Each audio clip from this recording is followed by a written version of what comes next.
네, 강의 시작하겠습니다. 이번 강의는 이번에 새로 도입된 국회 공무원 8907 PSAT 최신 기출 문제를 좀 이제 해설을 해드리는 이제 강의인데 여러분들 오늘 좀 잘 오신 것 같습니다. 제가 오늘 되게 열심히 준비를 많이 한 게 뭐냐면 따로 나간 보충 자료 있잖아요. 네, 그게 뭐냐면 요 각각의 기출 문제와 1대1 대응시켜서 네, 인사혁신처 기출문제를 제가 가지고 온 거예요. 그래서 뭐 원하신다면 따로 좀 더 크게 인쇄를 해드릴 수도 있는데 요 한 세트의 문제를 또다시 제가 이제 구성을 했기 때문에 복습 삼아서 다시 한번 풀어보시라고 정답표까지 다 해서 드린 거니까 한번 보시면 어떨까 싶고 이번 시험 뭐 제가 하필 오늘 강의가 3개나 있어요. 오전부터 지금 계속 지금 떠들고 있어가지고 제가 뭐 지금 정신이 하나도 없어서 뭐 학원에서는 지금 빨리 뭐 총평 좀 써달라 뭐 난리가 났는데 제가 지금 써주지도 못하고 지금 이제 강의하러 올라온 이제 상황이라 뭐 이렇게 자세하게 뭔가 말씀을 드리기는 좀 이제 힘들긴 합니다만 이제 겁냈던 것보다는 훨씬 좀 쉽게 나왔던 것 같아요. 그러니까 이제 입법고시라고 하는 이제 그 시험을 출제하는 이제 국회 사무처가 되게 좀 어떻게 보면 우리 입장에서는 악명 높기로 이제 악명이 높거든요. 그래서 굉장히 좀 이제 어렵게 출제가 될 수도 있겠다라는 생각을 했는데 물론 이제 기존에 입법고시라고 하는 이제 5급 국회 공무원을 이제 뽑는 시험이 따로 있었고 그다음에 이제 8급 공채를 이제 따로 시험을 치는 거다 보니까 아무래도 좀 난이도 차이는 두겠지라는 생각은 하고 있었는데 첫 시험이라서 좀 이제 충격을 좀 이제 덜 주기 위해서였는지 전반적으로는 좀 평이한 그런 형태의 문제들을 좀 이제 냈던 것 같습니다. 그래서 이제 뭐 제가 뭐 특별히 내용상으로 크게 말씀을 드릴 게 많지는 않지만 그래도 각각의 문제마다 좀 포인트를 짚어보도록 할 테니까 한번 좀 들어봐 주세요. 오늘 오신 분들은 이게 전자칠판으로 봐도 좀 별로긴 하네요. 예. 다음부터는 그냥 파일이 나오면 할래요. 네, 뭐 서둘러 해봐야 뭐 서로 좋은 게 없는 것 같습니다. 여러분들 지금 이제 되게 잘 안 보이는 이제 시험지를 가지고 되게 눈 아프셨을 것 같은데 여튼간에 좀 같이 한번 보도록 하겠습니다. 국회 사무처에서는 특히나 좀 이제 옳지 않은 것을 고르라고 하는 경우가 많기 때문에 이제 옳은 것을 주로 고르라고 하는 이제 그 시험을 보는 우리 입장에서는 좀 주의하실 필요는 있어요. 그래서 1번보다 옳지 않은 것을 고르라고 했는데 지금 이제 지문 보시면 제 동그라미죠. 제 1항에서 가축 방역 위생 관리업을 하려는 자는 시설 장비 및 인력을 갖추어서 시장군수 구청장에게 신고하여야 한다. 가축 방역 위생 관리업을 하려는 자는 신고를 해야 된다라고 얘기를 하면서 그거와 관련된 이제 여러 가지 이야기들을 이제 하고 있고 저는 근데 이제 이 지문이 이렇게 나오면 지문의 형태와 관계없이 지문 전체의 마지막 문장을 좀 많이 강조를 하는 편입니다. 그 마지막 문장을 근거로 해서 선택지나 보기를 구성하는 경우가 좀 많아서 그런데요. 이 법조문으로 따지면 제5항이 좀 그런 셈이죠. 제5항을 잠깐 좀 읽어보면 시장군수구청장은 방역위생관리업자가 다음 각호의 어느 하나에 해당하면 영업소의 폐쇄를 명하거나 6개월 이내의 기간을 정해서 영업의 정지를 명할 수 있다. 다만 제3호에 해당하는 경우에는 영업소의 폐쇄를 명하여야 한다라고 하면서 제3호가 뭐라고 되어 있냐면 영업 정지 기간 중에 가축 방역 위생 관리업을 한 경우 하지 말라고 했는데 한 거예요. 그래서 이제 이렇게 지문 전체의 마지막 문장을 먼저 읽고 그 마지막 문장을 근거로 하는 선택지나 보기가 있을지를 먼저 찾아서 해결을 해보면 답이 거기에 있더라라고 하는 거예요. 뭐 꼭 답이 아니라고 하더라도 일단은 이제 제일 마지막에 읽었으니까 제일 최근에 읽었으니까 가장 기억이 선명한 상태에서 이제 어차피 판단해야 할 선지 하나를 좀 이제 처리한다 이런 식으로 좀 보시면 될 것 같은데 그래도 제가 이제 실제로 요 얘기를 물어보고 있는 이제 선택지가 어디 있을까를 가서 봤더니 4번에 있더라고요. CC 시장에게 가축 방역 위생 관리업에 신고를 한 정이 영업 정지 기간 중에 가축 방역 위생 관리업을 했어. 정확하게 지금 제일 마지막 항이 제 5항인가요? 네, 5항 제 3호에 해당하는 행동을 한 거예요. 그러면 CC 시장이 정에게 3개월의 영업 정지를 명할 수 있느냐? 지금 그렇게 하지 못하도록 무조건 영업소 폐쇄 명해야 된다라고 얘기를 했기 때문에 옳지 않은 것을 고르라고 했으므로 답이 그대로 4번이다 라고 넘어갈 수 있으면 특히나 이제 1번 문제 같은 경우에는 여러분들 뭐 지문이 안 읽힌다 뭐 이런 이제 생각들도 좀 많이 하시는데, 물론 이제 언어 논리랑 또 시험 같이 보다 보니까 또 얘기가 좀 다르긴 하지만, 그래서 이렇게 좀 순식간에 좀 해결을 하고 넘어갈 수 있으면 다른 사람들보다 훨씬 더 이제 마음 편하게 좀 지나갈 수 있으니까요.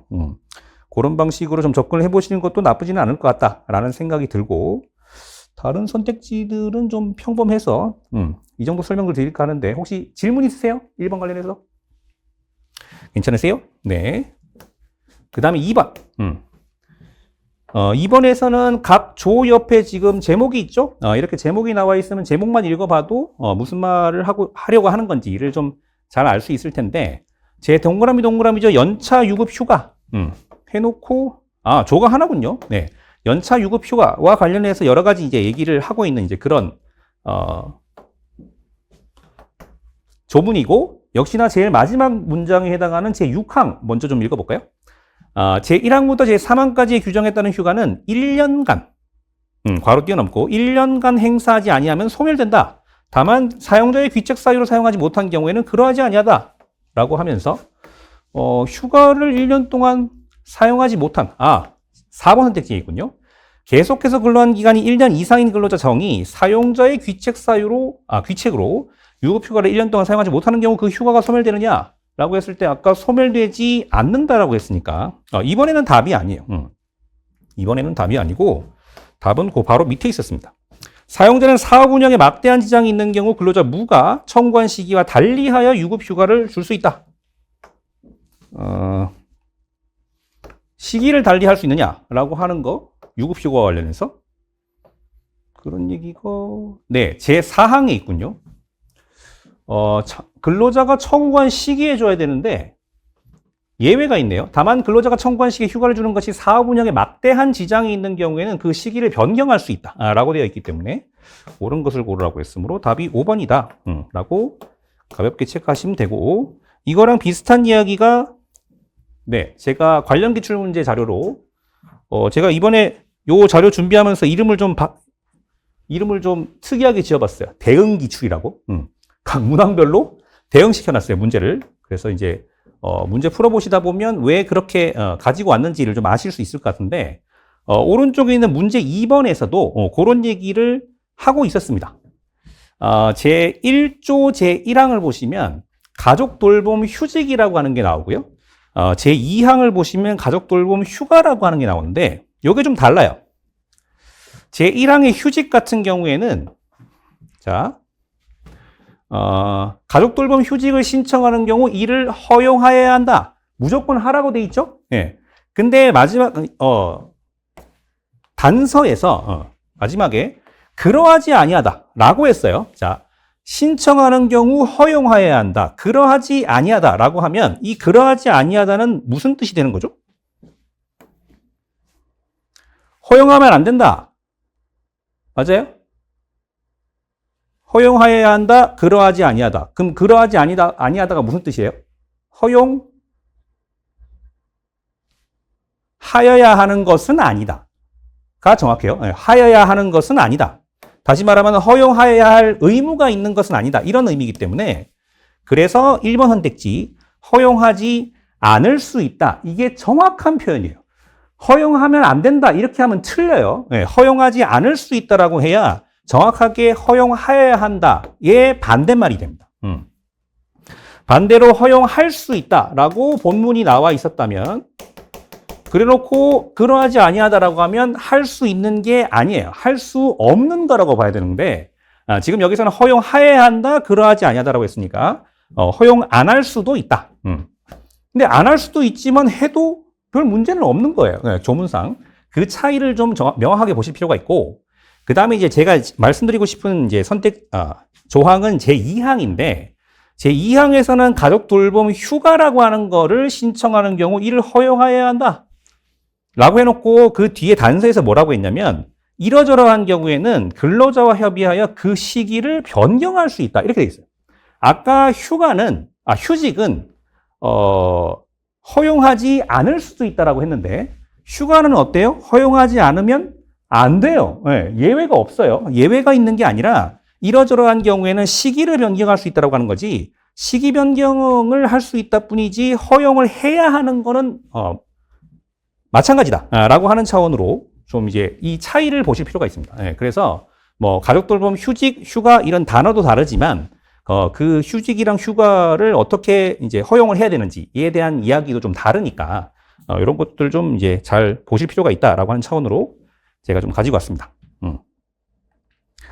됐고, 그 다음에 3번. 3번은 제 동그라미조에서 위원회 얘기하고 있죠. 심의위원회라고 하는 게 있다. 제 네모조 제1항 심의위원회는 10명 이상 50명 이내의 위원으로 구성하되 전체위원회 3분의 1 이상을 해당 교육지원청 관할구역 내 학교에 소속된 학생의 학부모로 위촉해야 한다. 그래서 이제 이 정도 사람으로 구성을 해야 되는데 전체위원회 3분의 1 이상을 학부모로 위촉해라. 그래서 그 구성에 대한 이야기를 하고 있고, 제가 가지고 온 관련 기출 문제 3번 보시면 여기도 비슷한 얘기하고 있어요. 여기도 학교 운영위원회, 여기는 운영위원회라고 되어 있는데 그 운영위원회의 구성 비율을 제2항에서 규정을 하고 있고, 총 3종류의 위원, 학부모위원, 교원위원, 지역위원 이렇게 이제 3가지 종류가 있고 이 위원들을 어떻게 구성을 할 것인지가 나와 있는데 사실은 이제 이 문제에서 그렇게 물어본 건 아니지만 저는 이제 이런 숫자 보면서 저게 어차피 이제 어떻게 보면 이제 뭐랄까요, 이 폭이 있는 거잖아요. 그러니까 재량 폭이 있는 건데 정작 그렇다고 해서 예를 들어서 이제 학부모위원을 정확하게 100분의 40, 교원위원을 100분의 30 이렇게 하면 과연 지역위원을 100분의 10으로 할 수 있느냐? 어때요? 이런 구성 가능합니까? 100분의 40, 100분의 30, 100분의 10. 안 되죠. 100분의 100을 맞춰야 될 거 아니에요. 네. 100분의 40, 30 하면 이게 아니고 100분의 30 쪽으로 와서 100%를 맞춰줘야 됩니다. 네. 그러니까 이런 식으로 마치 이제 그냥 이렇게 되어 있으면 이 모든 이제 그 범위가 다 가능한 것처럼 보이지만 이제 상황을 따로 주면 그게 아닐 수도 있기 때문에 이제 그런 것들을 한번 물어볼 수도 있지 않을까라는 생각을 이제 이 문제 볼 때마다 좀 하는데, 그러니까 이런 식으로 이제 그 구성 비율 주고 뭔가 물어볼 수도 있겠다라는 생각이 들어서 가지고 와봤고요. 그 다음에 돌아와서 제 세모조 같은 경우에는 제 1항에서 제 네모조 제 2항에도 불구하고 이런 이제 예외 규정 잘 보셔야 되죠. 제 2항에도 불구하고 다음과 코에 모두 해당하는 경미한 학교 폭력. 다음과 코의 어느 하나가 아닙니다. 다음과 코에 모두 해당하는 경미한 학교 폭력에 대해서 피해 학생 및 그 보호자가 심의위원회 개최를 원하지 아니하는 경우 학교회장은 학교 폭력 사건을 자체적으로 해결할 수 있다. 라고 하면서 이제 어떠한 절차를 거쳐야 되는지 이런 것들 이제 얘기를 하고 있는데,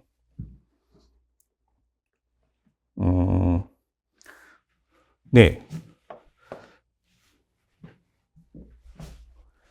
아까 제가 네모조 관련해서 했던 얘기 중에 하나가 뭐 2번 선택지 같은 거죠.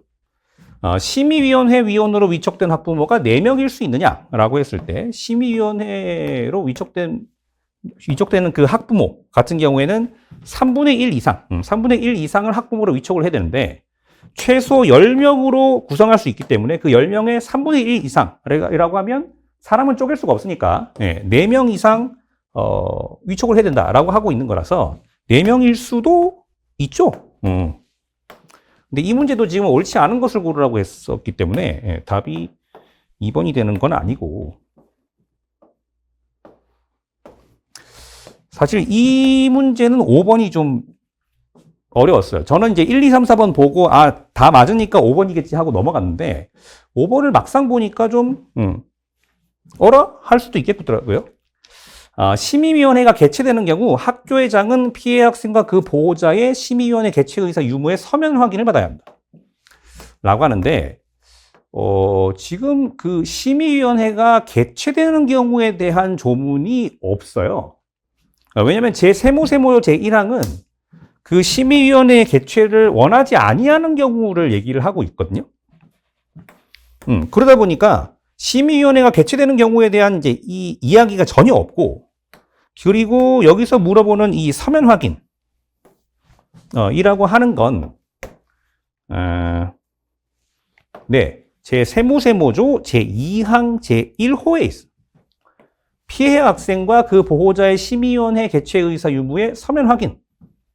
이거를 갖다가 언제 하라고 한 거냐면, 제1항에 따라 사건을 해결하는 경우. 그러니까 제가 이제 되게 강조하는 것 중에 하나가 이렇게 따라가는 말 잘 따라갈 수 있느냐, 가리키는 말 잘 따라갈 수 있느냐의 문제인데, 제2항은 제1항에 따라 사건을 해결하려는 경우라고 되어 있기 때문에 제1항에서 어떻게 하려고 하는 건지를 확인을 하셔야 돼요. 근데 제1항은 아까도 읽어봤다시피 자체적으로 해결하는 그 경우를 말을 하는 거기 때문에 지금 저 이야기랑 심의위원회가 개최되는 경우, 이런 이제 그 상황이랑 맞지 않다. 이거는 뭐 알 수 없는 얘기다. 라고 보시는 게 제일 정확하겠다. 라고 보시면 되겠습니다. 혹시 질문 있으실까요? 괜찮으시면 4번. 왜 웃어요? 다음 걸 근거로 판단할 때 4명의 친구들이 모두 다리를 건너는 데 소요되는 최소 시간은? 이라고 했고, 4명의 친구들이 밤에 다리를 건너려고 하는데 이들은 다리를 건너는 속도가 모두 다르고 걸리는 시간이 각각 1분, 2분, 5분, 8분이다. 밤이라서 다리를 건널 때는 반드시 랜턴을 들고 가야 하는데 현재 랜턴이 1개뿐이어서 이제 뭐 갔다가 돌려주러 오고 뭐 이래야 되는가 봐요. 또한 다리 폭이 좁아서 한 번에 최대 2명까지만 건널 수 있고 다리를 두 사람이 함께 건널 때 걸리는 시간은 두 사람 중 더 오래 걸리는 시간에 해당한다. 라고 해서 그냥 의뢰 생각하기에는 얘가 뭐 거의 얘는 뭐 날아다닙니다. 네, 다른 친구들에 비해서 날아다니고 있기 때문에 얘가 열심히 왔다 갔다 해야 될 것 같은데 막상 또 그렇지도 않아요. 무슨 얘기냐면 이 문제에서 제일 사실은 핵심이 되는 사람은 이 8분이 걸리는 친구입니다. 저 8분이 걸리는 친구가 누구랑 같이 다리를 건너야 되느냐. 그게 제일 중요하거든요. 왜냐하면 이 8분이 걸리는 친구는 누구랑 건너도 무조건 8분이 걸려.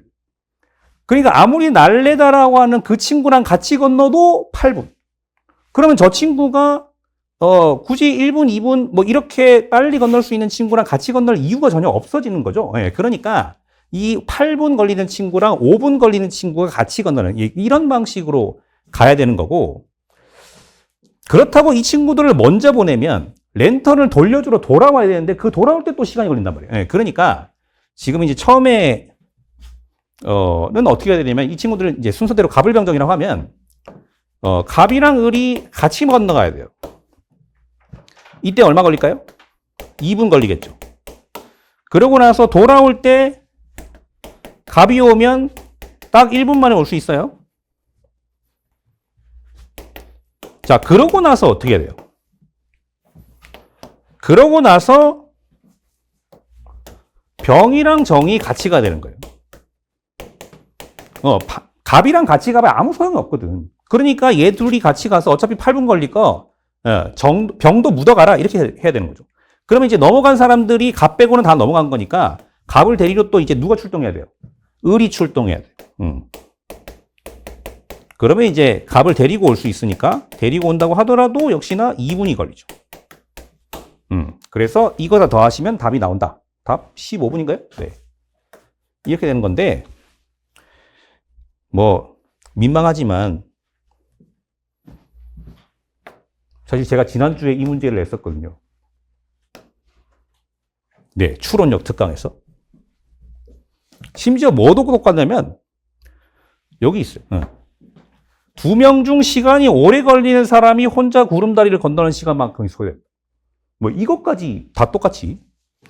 그래서 뭐 사실 이게 뭐 시중에 돌아다니는 그냥 이제 그 재밌는 퀴즈책 이런 데서 얼마든지 볼 수 있는 문제라 뭐 제가 적중시켰다 뭐 이런 얘기를 뭐 하는 건 아니지만, 여튼 뭐 이런 이제 그 문제도 나올 수가 있고 실제로 나와버려가지고 저는 아무 생각 없는데 시험장 갔다 온 친구들이 더 흥분을 해가지고 고맙게 생각하고 있습니다. 자, 됐고 그 다음에 5번. 5번은 네, 저는 이렇게 발문에서 기억에 들어갈 숫자는 이라고 하면 기억으로 일단 가셔야 한다고 말씀드립니다. 그렇지 않으면 이 지문을 읽으면서 아무 생각 없이 그냥 이제 그 말들만, 대화만 따라가게 되어 있거든요. 근데 그러면 내가 뭘 구해야 될지 여기 와서 이제 그제서야 확인을 한 다음에 다시 한번 올라가서 어떤 작업을 하게 되어 있어가지고 일단은 기억에 들어갈 숫자는 이라고 발문에서 물어보는 게 따로 있으면 일단 기억으로 가시는 게 가장 중요하다고 생각합니다. 그래서 갑이 뭐라고 하고 있냐면 혹시 주무관님 아이들 나이를 모두 더한 숫자가 기억 맞나요? 라고 얘기를 했고 그래서 우리 보고 구하라고 하는 게 뭐예요? 아이들 나이를 모두 더한 숫자예요. 그러니까 이거를 구해야 되는구나라고 하는 걸 알고 시작하는 거랑 모르고서 그냥 아무 생각 없이 읽다가 다시 시작을 하는 거랑은 차이가 있을 수밖에 없다라고 하는 거죠. 그래서 아이들 나이를 모두 더할 건데 지금 이제 뭐라고 하고 있냐면 다음 주 일요일이 10주년 결혼기념일인데 2주년 결혼기념일에 첫째가 태어났다는 거예요. 그것도 되게 신기한 일이네. 그래서 그러면 이제 이 첫째는 그러니까 여기서 바로 어떤 작업을 할 수 있잖아요. 기억을 읽고 시작하면 여기서 어떤 작업을 바로 할 수 있는데 이거를 안 읽으면 그냥 넘어간다고 그냥. 그래서 아이들 나이를 우리는 알아야 되는데 첫째가 2주년 결혼기념일에 태어났고 다음 주 일요일이 10주년이라는 건 이 첫째가 지금 몇 살이라는 거예요? 7살이죠.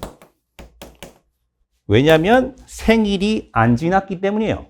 그러니까 2주년에 태어났고 10주년이 되었으면 정확하게 자기 생일이 되어서 8살이 될 텐데 그 생일이 되지 않았기 때문에 7살이라고 하는 걸 알 수 있어요. 그래서 이제 한 명이 아니라고 해서 다른 이제 그 밑에 있는 친구들과 관련해서 얘기를 하고 있는 게 아이들 나이를 모두 곱하면 100보다 큰 홀수가 되지만 다 더하면 짝수가 된다. 그리고 나이가 모두 다르다. 라고 했어요. 자, 일단 100보다 큰 홀수가 되려면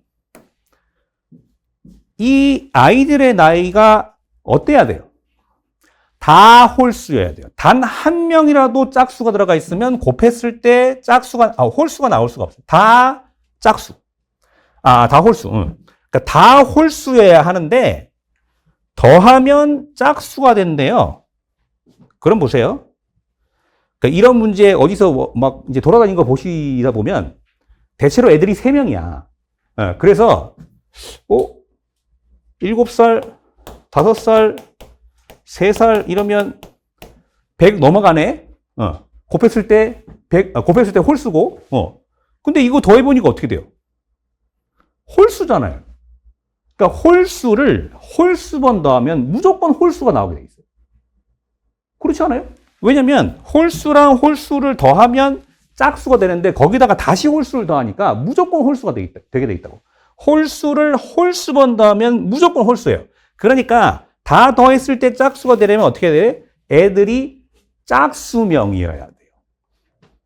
그래서 여기서 한 명이 더 있어야 이 말이 맞아 들어가기 때문에 14시예요? 그러면? 16이군요. 16이군요. 네. 그래서 답이 4번이 됩니다. 차라리 그 문제를 가지고 올 걸. 뒤에 문제, 제가 이제 그 대응 기출로 가지고 온 문제는 상대적으로 좀 평이한 문제고, 그 문제 기억 아시죠? 그저께 몇 살이었는데, 올해 뭐 몇 살이 될 거야. 그래서 그러면서 뭐 99년 12월 31일생인가 걔 물어본 그 문제 있죠? 그러니까 그것도 사실은 이런 문제랑 다 똑같은 게 뭐냐면, 저는 강의에서 제일 강조하는 게 문장으로부터 정보를 끌어내는 능력이거든요. 근데 그게, 무슨 기가 막힌 아이디어가 필요한 게 아니라 그냥 적혀 있는 그대로를 읽을 때 우리가 할 수 있는 얘기로만 해도 다 된다라고 하는 게 이제 저의 이야기입니다. 물론 여기서는 100보다 큰 홀수, 모두 곱했을 때 100보다 큰 홀수가 된다. 그 다음에 다 더하면 짝수가 된다라고 하는 게 도대체 어떠한 상황이어야 하느냐에 대한 이야기를 했어야겠지만, 근데 그거 이상으로 뭔가 우리가 가져가야 할 게 아무것도 없어요. 우리가 이제 뭔가를 지식적으로 알아가야 하는 시험도 아니고, 그렇기 때문에 이제 문제에 맞춰서 항상 사고를 해야 되는데, 여기서는 100보다 큰 홀수가 된다. 곱하면. 이라고 했다면 모두가 홀수여야 하는데, 다 더하면 짝수가 된다라고 하는 것 자체가 홀수끼리 더했을 때 꼭 짝수명이 있어야 이게 가능하다라고 하는 것만 도출해 내시면 사실은 답을 내시는 데는 크게 문제가 없게 됩니다. 질문 있으세요? 질문 있으시면 언제든지 해주세요. 자, 그 다음에 6번. 자, 얘도 마찬가지네요. 기억에 들어갈 숫자는 이라고 했으니까 기억으로 가야죠. 자, 우리가 보고 물어본 건 적색 동전이에요. 물론 문제를 읽어보시다 보면 정의 어떤 안경을 썼느냐 뭐 이것도 알아야 되겠지만 일단 기본적으로 우리의 초점은 적색 동전이어야 되거든요. 오케이. 읽어보니까 가불영장 4명의 친구가 있는데 색상이 다르게 보이도록 하는 3가지 유형의 특수 안경이 있다는. 그래서 각각 하나의 특수 안경을 쓴 채로 총 20개의 적색, 녹색, 청색 동전에 대해서 다음과 같이 말했고 이는 모두 참이다. 그리고 이들이 착용한 특수 안경에는 A부터 C까지 유형이 모두 존재한다라고 하면서 지금 가불병정이 각각 녹색 동전 5개, 청색 동전 9개, 녹색 동전 11개 뭐 이런 얘기를 하고 있는데 지금 이제 이런 말을 한다라고 하는 것 자체가 안경을 쓰고 있다는 얘기죠. 쓰지 않고서는 이렇게 말을 하면서 이게 다 참일 수가 없어요. 그래서 저는 이제 녹색 동전 얘기하고 있는 진술이 2가지길래 여기서 시작을 좀 해봤습니다. 그래서 갑도 녹색 동전에 대해서 얘기를 하고 있고 병도 녹색 동전에 대해서 얘기를 하고 있는데 둘이가 얘기하는 그 개수가 달라요, 지금. 그래서 이제 그게 어떻게 하면 그런 일이 벌어질 수 있냐를 좀 생각을 해봐야 할 텐데 자, 일단 A 유형 보시면 적색, 청색을 모두 적색으로 보이게 해요. 자, 그러면 우리가 지금 일단 갑병으로 얘기하고 싶은 거는 녹색 동전이니까 녹색 동전은 아무런 상관이 없죠. 그냥 그대로 그 개수대로 보이는 거예요. 자, 근데 B 유형 보시면 녹색, 청색을 모두 청색으로 보이게 한다라고 하면 이 B 유형의 안경을 쓰면 어떻게 돼요? 녹색이 안 보여요. 아예 없다라고 한다고. 그러니까 이 갑과 병이 쓴 안경이 적어도 B 유형은 아니라는 걸 알 수 있어요. 그 다음에 C 유형 보시면 적색, 녹색을 모두 녹색으로 보이게 한다고 했으니까 적색이 단 하나라도 있었다면 녹색으로 보이게 하는 이제 그 효과 때문에 여기서 말하는 이 녹색의 개수보다 이 밑에서 말하는 녹색의 개수가 당연히 크게 돼 있는 거예요. 그러니까 이것만 봐도 갑과 병이 A와 C를 쓰고서 요 얘기를 하고 있다라고 하는 걸 알 수 있어요. 그러니까 다른 방법이 없어요. B 유형을 쓰면 아예 녹색 동전을 못 보기 때문에 이거밖에 가능하지 않아요. 그럼 그 얘기는 무슨 얘기예요? 녹색 동전이 몇 개 있다는 거예요? 5개 있다는 거예요. 적색 동전은요? 그죠. 5개랑 11개의 차이인 6개이고, 아이고. 청색은? 나머지겠지. 총 20개라고 했습니다. 더 이상 따져볼 필요 없어요. 그냥, 개수는 우리가 이제 알 수 있는 건데, 문제는 뭐냐면 정도, 안경을 썼다는 거예요. 안경을 쓰고 적색 동전 보니까 이게 몇 개로 보이는지를 좀 이제 생각을 해봐야 할 텐데, 그 전에 우리가 알아야 될 게 을이 어떤 안경을 썼느냐죠. 을은 도대체 어떤 안경을 썼길래 청색 동전, 청색 동전이 원래 9개인데 그대로 9개였다라고 얘기할까요? 무슨 유형일까요? C예요? A나 B는 안 돼요? 청색 동전. A 유형 쓰면 안 되죠. 청색이 안 보일 테니까. B 유형 쓰면 어떻게 돼요? 더 많아져요. 그러니까 C 유형 쓸 수밖에 없다고. 근데 위에서 뭐라 그랬어요? 이거 다 한 번씩은 썼다라고 했기 때문에 정이 무조건 B 유형 쓰고 있어요. 그러니까 B 유형 쓰고 적색 동전 보면 그대로 보이겠지. 개수대로. 그러니까 9개.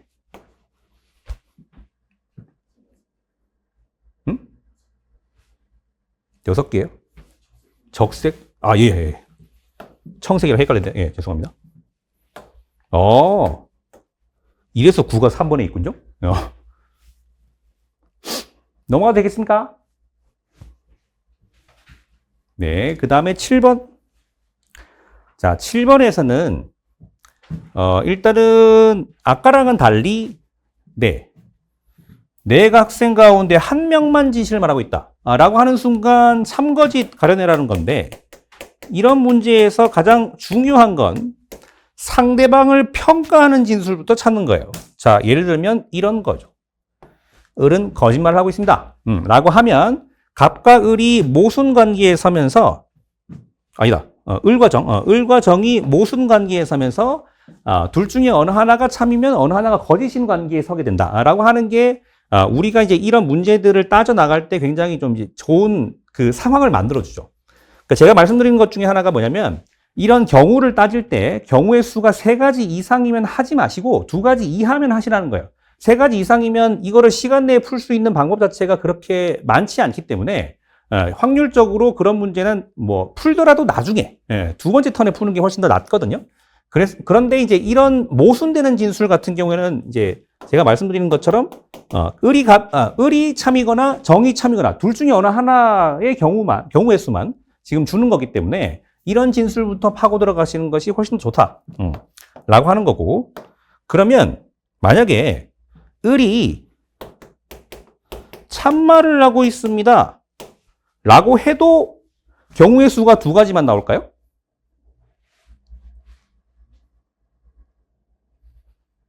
아니, 이렇게 다른 진술들이랑의 관계를 보자는 게 아니라 그냥 정이 을 보고 참말을 하고 있습니다라고 얘기하면 그 을과 정이 참말을 하고 있는지 거짓말을 하고 있는지 그 경우의 수 자체가 2가지로 역시나 줄어드냐는 거지. 이것처럼. 아니에요? 자, 정이 을 보고 거짓말을 하고 있습니다라고 얘기를 하면 정의 이 말이 참말인 순간 을은 거짓말을 하게 되는 거고 정의 이 말이 거짓말인 순간 을은 참말을 하게 되는 거니까 그 2가지 경우밖에 없다고. 그러면 정이 을 보고 참말을 하고 있습니다라고 하면 어떻게 돼요? 참말을 하고 있습니다. 라고 해도 경우의 수가 2가지예요. 왜냐면 정이 참말을 하고 있으면 그야말로 을이 참말을 하고 있다는 얘기고 정이 거짓말을 한다는 건 을이 거짓말을 역시나 한다는 얘기거든요. 2가지밖에 안 나와요. 그래서 제가 예전에는 이런 진술들을 보고 상대방을 공격한다라고 했는데 그거는 이제 거짓말하고 있습니다. 쟤는 거짓말쟁이야 이렇게 얘기할 때 얘기고 참말을 하고 있어도 마찬가지라서 제가 아까도 잠깐 말씀드렸지만 저는 상대방을 평가하는 진술이라고 표현해요. 상대방이 참거짓을 말하고 있는 상황과 관련해서 평가를 하고 있는 진술이 우리한테 굉장히 도움을 많이 줘요. 왜냐하면 경우의 수를 2가지로 줄여주기 때문에. 그래서 내 학생 가운데 한 명만 진실을 말하고 있었다고 하니까 을이랑 정 외에는 참말을 하고 있을 수 있는 사람이 없어요. 그러니까 이 둘이가 지금 다 갑과 병은 다 거짓말쟁이에요. 그러면 저게 거짓말이니까 을이 부정행위를 저지른 것도 아니고 그렇지. 자기가 자백을 할 리가 있나? 병이 부정행위를 저지른 거지, 지금. 그리고 그 부정행위를 한 학생이 한 명인데 그게 병이라는 거예요. 오케이. A는 거짓을 말한 학생과 부정행위를 한 학생 모두에게 벌점을 주려고 하는데 일단 지금 부정행위를 한 병을 찾았으니까 을과 정도 알 수 있습니다. 을이 정이 부정행위를 저질렀다고 했는데 이게 거짓말인 거죠. 네네. 그래서 거짓말을 한 갑을병 그리고 부정행위를 한 병. 다 포함하면 답이 1번이에요? 그렇지. 그래서 뒤에 있는 기출문제에서도 관련 기출문제에서도 제가 갑은 나쁜 호랑이야. 이게 거짓말쟁이야 이런 뜻이에요. 왜냐하면 나쁜 호랑이는 거짓말만 하거든요. 이거 예전에 무한도전이라고 하는 프로그램에서 해님달님이라고 하는 이름으로 했었던 적이 있는데 출연진들이 다 빨간 호랑이 옷 입고 나와가지고 실제로 착한 호랑이 2마리, 나쁜 호랑이 3마리 이렇게 있었어요. 근데 그 편의 문제는 뭐였냐면 착한 호랑이도 다 거짓말을 하고 다녔다는 거예요. 모든 호랑이가 다 거짓말을 하고 있어요. 착한 호랑이인데. 네.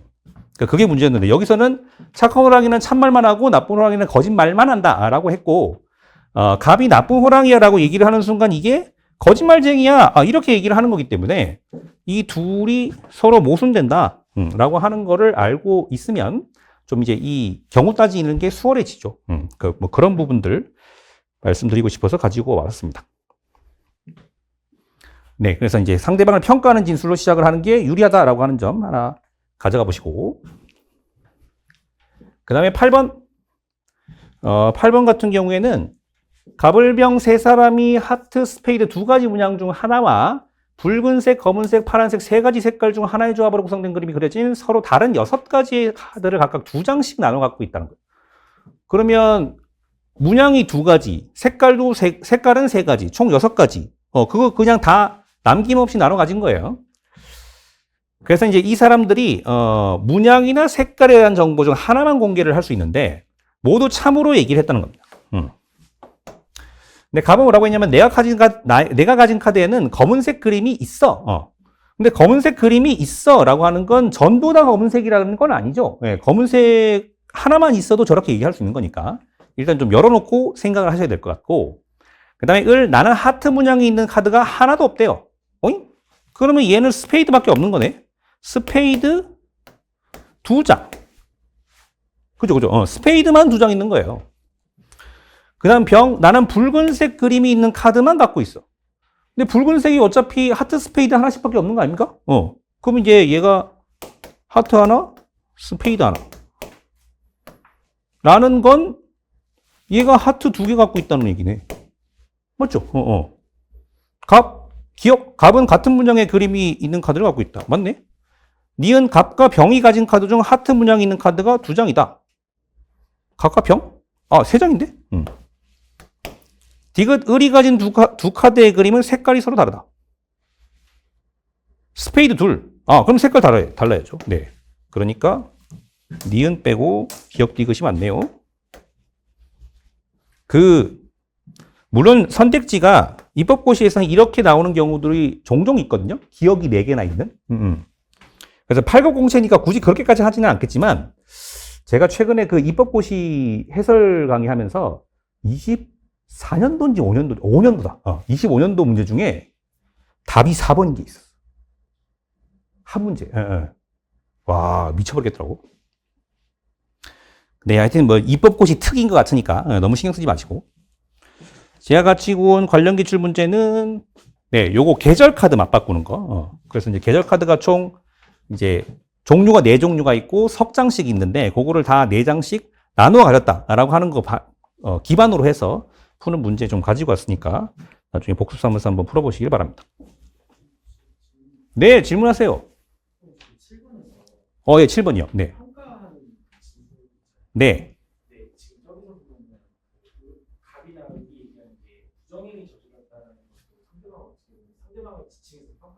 네네네네. 여기서도 이제 이 문제상에서는 부정행위 한 학생이 한 명이라고 밝혔다고 나왔으니까 부정행위를 기준으로 해서 상대방을 평가했다 이런 식으로. 아니요. 그건 아니에요. 자, 되게 좋은 질문 한 건데, 제가 상대방을 평가한다라고 했을 때 이 평가는 상대방이 참말을 하는지 거짓말을 하는지에 대한 이야기예요. 근데 대단히 많은 문제에서 만약에 이런 일이 벌어졌잖아요. 부정행위를 하면 부정행위를 한 애들이 거짓말을 한다 이렇게 나와. 그러면 이렇게 얘기할 수 있어요. 여기는 지금 정확하게 말하자면 병이 갑보고 거짓말쟁이야 라고 얘기했다기보다는 그냥 나쁜 호랑이야 이랬잖아요.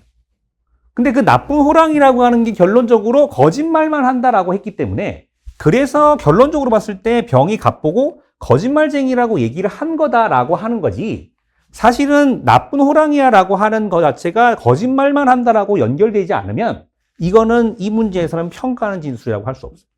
네, 상대방이 참말을 하고 있는 건지 거짓말을 하고 있는 건지에 대한 이야기를 하는 걸 제가 평가하는 진술이라고 얘기를 하는 거고, 그래서 여기서는 부정행위를 했다 안 했다 이거 자체가 그렇죠. 이제 우리가 그냥 일반적으로 쓰는 의미로 따지자면 평가하는 진술이라고 할 수도 있는데, 이게 만약에 부정행위를 저지르는 순간 거짓말을 한다 이렇게 연결되는 문제라면 그 말이 맞아요.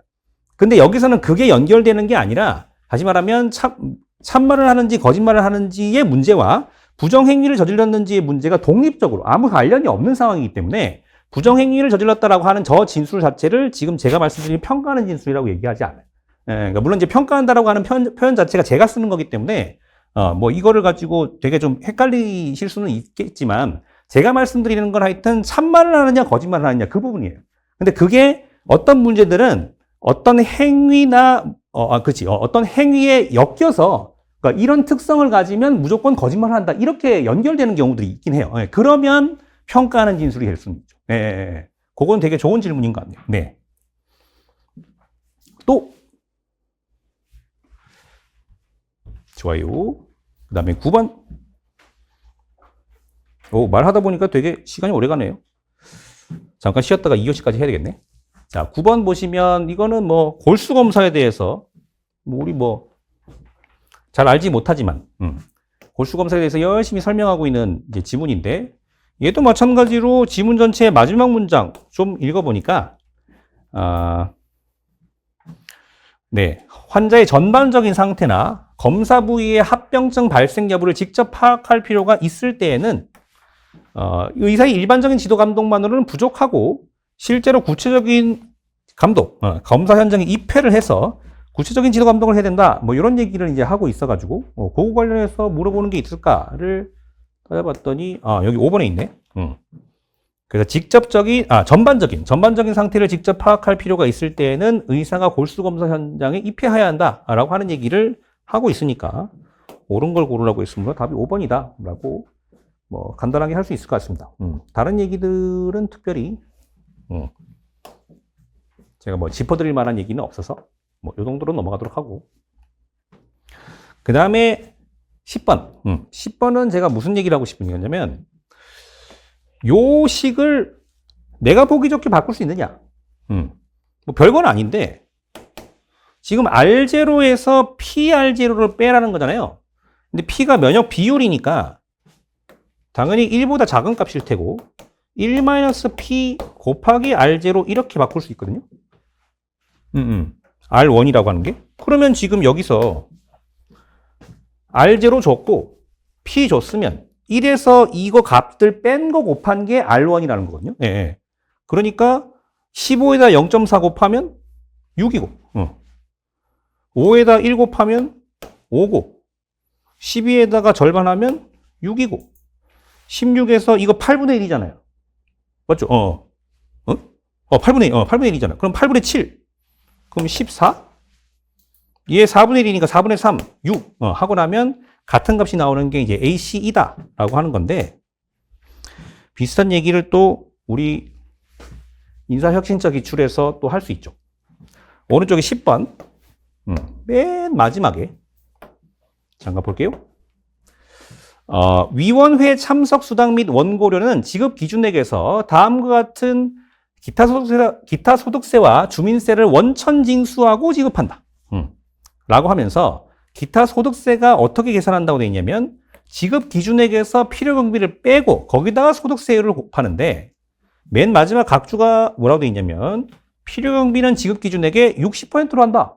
그러면 지급 기준액에서 필요경비를 뺀 게 지급 기준액 대비로 몇 %가 되는지는 뻔히 알 수 있는 얘기잖아요. 근데 이거를 이제 이 구도를 갖다가 집어넣어 가지고 그러면 지급 기준액 곱하기 40%가 남는구나 라고 하는 걸 보지 않고 일일이 다 계산해 갖고 하시는 분들이 있어요. 특히나 이제 이 문제 자체가 선택지 구성만 봐도 이제 뭔가 구체적인 답을 도출하라고 하는 거구나 라고 하는 이제 그런 문제라고 하는 인식이 드는 순간 열심히 계산만 한다고. 근데 이제 계산을 하더라도 좀 간략하게 할 수는 없는지를 공부를 하는 게 이제 이 PSAT 공부이기 때문에 그런 차원에서 이런 구도를 보는 건 되게 또 좀 이제 중요한 이야기인 것 같다라고 하는 차원으로 제가 좀 가지고 왔습니다. 어떻게 들을만 하세요? 네, 그래, 예, 쌍따봉까지 감사합니다. 그니까 컨텐츠는 완벽한데 오늘 준비가 영 별로여갖고 참 죄송하다는 말씀 다시 한번 드리고 제가 이제 그 인쇄 상태 보고 제가 화가 나가지고 삐져가지고 내려가서 이제 다음번에는 파일 나오면 하겠다라고 강사 대기실 가갖고 소리를 질렀더니 자통스가 자기가 복사를 다 해주겠다. 근데 평소에는 그 인쇄기를 다룰 줄 몰라갖고 항상 저한테 물어보거든요. 네. 그래서 좀 믿음이 안 가긴 하지만 그렇게 또 서포트를 해준다니까 또 안 한다고 할 수도 없고 참 여튼간에 네, 그러면 11번부터 또 가볼까요? 네모네모법 제 동그라미조 옆에 제목이 있네요. 대기오염도 예측 발표. 제 세무세모조 대기오염에 대한 경보. 이렇게 두 가지 조로 되어 있고, 네모네모법 시행령 보시면 제 마름모조에서 대기오염도 예측 발표 대상이라고 하면서, 이렇게 시행령 얘기를 하면 반드시 가리키는 그 구간이 있게 마련입니다. 예, 그래서 법 제 동그라미조 제 2항에 따른 대기오염도 예측 발표의 대상 오염 물질이 다음과 같다라고 되어 있어서 이거를 갖다가 일단 연결을 좀 시켜 놓으셔야 돼요. 제 2항 대통령령으로 정한다 이렇게 돼 있죠. 네. 그래서 이제 그 부분을 주는 이유가 있기 때문에 예, 이제 시행령이 나오면 항상 좀 연결고리를 형성을 해 놓으시는 것이 안 틀릴 수 있는 이제 방법이다라고 하는 거 하나 말씀을 드리고, 1번 먼저 보시면 대기오염 경보가 발령된 지역에서 시도지사의 조업 단축 명령을 받은 사업장은 정당한 사유가 있으면 조업을 단축하지 않을 수 있다. 지금 이제 이게 그 대기오염과 관련된 이야기고, 그래서 제 세모조 제 3항을 보시면 제 2항에 따라 자동차의 운행 제한이나 사업장의 조업 단축 등을 명령받은 자는 정당한 사유가 없으면 따라야 한다. 왜냐면 이제 대기오염이 워낙 심하다 보면 우리가 이제 그런 이제 감축을 위한 이제 노력을 또 해야 될 때가 있으니까. 오늘 보니까 뭐 다 같이 소등하는 날이던데? 오늘 지구의 날이에요? 그 8시에 10분 동안 소등하는 뭐 행사하고 하는 날 있잖아요. 그게 오늘이래. 그래서 뭐 우리는 촬영하고 있는데 끊을 수가 없으니까. 예, 여튼간에. 그래서 이제 정당한 사유가 없으면 따라야 한다 이렇게 돼 있는데, 지금 이 얘기 자체가 뒤집으면 1번처럼 정당한 사유가 있으면 조업을 단축하지 않을 수 있다. 그렇죠. 정당한 사유가 있으면 우리는 오늘 소등하지 않는다. 뭐 이런 거지. 그래서 이제 이렇게 얘기할 수가 있게 되는 건데, 이거를 인사혁신처에서도 당연히 물어본 적이 있죠. 네, 11번 문제. 지문의 제3조 제3항입니다. 제1항 또는 제2항에 따른 세무사정의 요구가 있을 때에는 해당 주무관사는 정당한 사유가 없으면 요구에 따라야 하며 그 조치 결과를 즉시 해당 세무사장에게 알려야 한다라고 해서 정당한 사유가 없으면 요구에 따라야 한다. 이걸 뒤집으면 정당한 사유가 있으면 요구에 따르지 않을 수 있다. 이것도 마찬가지죠. 요구에 따라야 한다라고 의무 부과를 했는데, 그거를 뒤집으면 반대말로 하면 요구에 따르지 않을 수 있다 이렇게 가야지, 요구에 따르지 않는다라고 단정 지어버리면 또 안 돼요. 이거는 여튼간에 정당한 사유가 없으면 요구에 따를 수 있는 거기 때문에 요구에 따르지 않아도 되는 그 정당한 사유가 있으면 그렇지 않다, 그렇게 하지 않을 수 있다, 뭐 이런 얘기인데, 그거를 물어본 게 오른쪽에 있는 선택지 5번입니다. 세무사장이 갑에 대한 사업허가의 취소를 해당 주무관사에 요구하면 그 주무관사 요구에 따라야 하고 그 조치 결과를 즉시 해당 세무사장에게 알려야 한다라고 했을 때, 아까 제가 말씀드렸던 제3조 제3항 둘째 줄에 있는 정당한 사유가 없으면 이라고 하는 표현이 이 5번 선택지에는 없어요. 그죠? 그냥 요구하면 따라야 되느냐 지금 이런 식으로만 물어보고 있는데, 자, 이렇게 물어본다고 해서 이 선택지가 바로 틀리냐? 그게 아니에요. 왜냐면 이 문제는 이 갑에 대해서 구체적으로 물어보고 있기 때문에. 실제로 이 문제는 상황이 굉장히 길고요. 이 상황이 나오는 갑에 대해서 여러 가지 얘기를 해주고 있기 때문에 이 갑에 대해서 판단할 수 있는 건 다 판단을 해줘야 되거든요.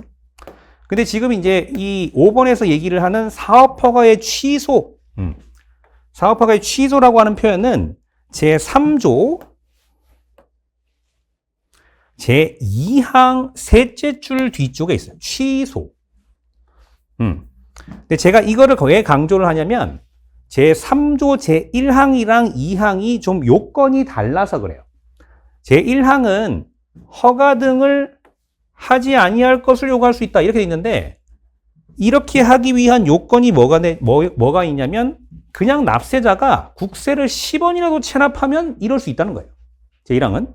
근데 제2항은 뭐라고 돼 있냐면 허가 등을 받아서 사업을 경영하는 자가 일단 있어야 되고, 국세를 3회 이상 체납해야 되고, 그 체납액이 500만 원 이상이에요. 예, 크게 세 가지 요건이 지금 필요한 상황이라서 지금 5번에서 물어보고 있는 그 이제 상황이 제1항에 해당하는 건지 제2항에 해당하는 건지를 잘 봐야 이 요건을 충족했는지 여부를 판단할 수 있겠죠? 그러니까 이제 여기서는 이제 취소 물어보고 있으니까 제2항의 문제고, 지금 갑이 상황에 나와 있는 것처럼 갑이 허가를 받아서 사업을 경영하고 있기 때문에 지금 제3조 제2항에서 얘기하는 허가 등을 받아 사업을 경영하는 자가 맞아요. 근데 상황을 보면 국세를 3회 이상 체납한 적이 없어. 2회밖에 체납한 적이 없거든요. 다 합해도. 그러니까 지금 이 2번 선택지에서, 2번이었다. 제2항에서 얘기하는 그 사업의 정지 또는 허가 등의 취소를 요구할 수 없어요. 네, 요건을 충족 못했기 때문에 요구할 수 없다고. 근데 제3항에서 보시면 제1항 또는 제2항에 따른 이런 식으로 가리키는 말 진짜 조심하셔야 돼요. 제1항 또는 제2항에 따른 세무서장의 요구가 있을 때 해당 주무관서 보고 저렇게 하라고 되어 있는 거지. 지금 저 요건을 충족하지 않은 요구가 있었다. 그래도 저렇게 되느냐? 그 말은 못하는 거죠. 예, 당연히 요건을 충족한 요구에 대해서만 따를 이유가 생기는 거다라고 하는 거기 때문에, 그래서 정당한 이유고 나발이고 없이 그냥 이렇게 하지 않아도 되는 거예요. 그래서 이제 5번이 틀렸다 이렇게 이제 보시면 되는 건데, 여튼간에 그 정당한 사유와 관련된 이야기를 이제 물어본 적이 있었기 때문에 말씀드립니다.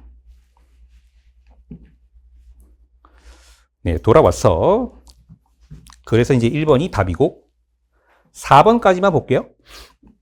시도지사는 대기오염 경보가 발령되지 않은 지역이라도 대기오염을 긴급하게 줄일 필요가 있다고 인정하면 자동차의 운행을 제한할 수 있다. 되게 그럴듯해 보이는 문장 아닙니까? 대기오염 경보가 발령되지 않은 지역이라도 긴급하게 줄일 필요가 있다고 인정된다. 뭐 그럴 수도 있는 거 아니야?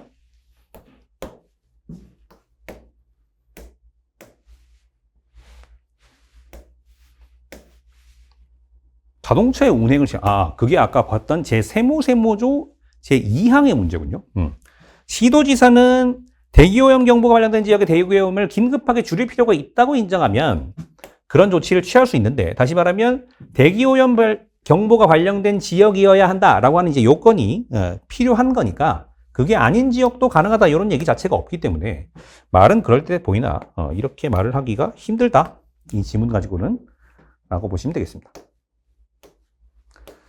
자, 됐고, 그 다음에 12번 제 동그라미조 근로시간, 제 네모네모조 연장 근로의 제한, 그 다음에 제 세모조 휴게, 이렇게 세 가지 조로 구성되어 있고, 이렇게 각 조만 읽어도 각 선택지의 근거는 찾으실 수 있지 않을까 싶고, 제가 이제 하나 말씀드리고 싶은 것 중에 하나는 뭐냐면 4번인데요. 고용노동부 장관은 근로시간의 연장이 부적당하다고 인정하면 휴일을 줄 것을 명하여야 한다라고 했을 때, 지금 이제 그 얘기가 연장 근로의 제한, 요거랑 관련된 거죠. 그래서 제4항 내려와서 보시면 고용노동부 장관은 근로시간의 연장이 부적당하다고 인정하면 그 후 연장 시간에 상당하는 휴게 시간이나 휴일을 줄 것을 명할 수 있다라고 하면서 지금 선택지를 2개를 줬어요. 휴게 시간이나 휴일. 그리고 심지어 명할 수 있다라고 해도 되고 안 해도 되는 걸로 얘기를 하고 있는데, 4번에서는 일단 뭐가 문제냐면 휴일을 줄 것을 명하여야 한다라고 휴일만 콕 집었어요. 둘 중에 하나 선택할 수 있다고 되어 있는데 휴일이라고 얘기를 하면 이 뒤에 말이 다르게 와야지. 휴일을 줄 것을 명할 수 있다. 이런 맞아요. 맞죠? 아니 어차피 뭐 선택하는 거니까. 선택하는 거니까 둘 중에 하나 선택해서 명할 수 있다. 말 맞지? 근데 예를 들어서 이게 뭐 휴게 시간이나 휴일이라고 하는 표현을 그대로 가지고 와서 명하여야 한다. 이렇게 하면 맞느냐 틀리느냐 이게 사실은 좀 문제가 되긴 해요. 왜냐하면 제가 분석하기로는 다른 거 다 맞는데 명할 수 있다, 명하여야 한다 이걸 가지고 문제를 낸 적이 인사혁신처 기준으로 딱 한 번밖에 없어. 네, 딱 한 번밖에 없어. 그거를 제가 지금 가지고 온 건데, 예, 여기 있네요. 오른쪽에 12번. 그게 뭐냐면 2번 선택지입니다. 지정된 동물보호센터가 동물을 학대한 사실이 확인된 경우 지방자치단체장은 그 지정을 취소해야 한다라고 하는 얘기가 지문의 제5항에 있고요. 그래서 원칙적으로는 그 지정을 취소할 수 있는데 제1호에 해당하는 경우에는 지정을 취소해야 하고 지금 2번에서 의한 이 동물학대는 제 동그라미 줘 있어요. 동물학대의 금지. 근데 제 세모세모조군요. 네, 제 세모세모조 제5항 제3호를 보시면 제 동그라미조의 규정을 위반한 경우라고 되어 있거든요. 네, 그러면 지금 학대하면 안 되는데 학대를 했다. 그럼 어떻게 할 수 있다는 거예요? 지정을 취소할 수 있다. 이렇게 돼 있어요. 근데 2번에서 지정을 취소해야 한다라고 했으니까 틀린 거 아니냐? 실제로 틀렸다고 냈어요. 요거 딱 한 번. 근데 이거는 이렇게 말을 해야 맞는 게 단서 때문이에요. 다만 제1호에 해당하는 경우, 다시 말하면 거짓이나 그 밖에 부정한 방법으로 지정을 받은 경우에는 지정을 취소해야 한다고 돼 있는데 그러면 지금 본문이랑 단서가 다른 게 뭐예요? 할 수 있다는 해야 하는 것밖에 없는데 이거를 구분 안 한다는 게 말이 안 되는 소리잖아요. 그러니까 그래서 낸 건데 그 외에는 단 한 번도 해야 한다, 할 수 있다로 낸 적이 없어. 심지어 그 뒤에 보세요. 13번. 이거 관련 기출 문제로, 뒤에 있는 문제 관련 기출 문제로 가지고 왔는데 제가 대표적으로 설명하는 문제 중에 하나입니다. 우리는 보기 디귿 볼 건데요. 국가의 시책으로 시행하는 공사 등 대규모 예산이 투입된 사업에 관한 직무를 수행한 공무원의 성명지기는 공개할 수 있다. 그게 요 맨 마지막에 있어요. 지금 제 네모네모조 제1항 제2호 다목이에요. 네모네모조 제1항 제2호 다목인데 이 다목은 뭐냐면 제2호에서 해당 정보에 포함되어 있는 성명, 주민등록번호 이런 것들은 사생활의 비밀 또는 자유를 침해할 우려가 있다고 인정될 수 있기 때문에 그런 정보는 제 네모네모조 제1항 단서에서 다음 각호의 어느 하나에 해당하는 정보는 공개하지 아니할 수 있다 이렇게 되어 있거든요. 예. 그러니까 이제 요 제1호 또는 제2호에 해당하면 공개하지 않을 수 있어요. 그리고 근데 거기에 또 예외가 있는 거야. 다만 다음 항목에 열거한 개인에 관한 정보는 제외한다라고 하면서 가나다목은 제외하고 있고 그 제외하고 있는 것 중에 담당 공무원의 성명 지기가 지금 나오는 거예요. 그러면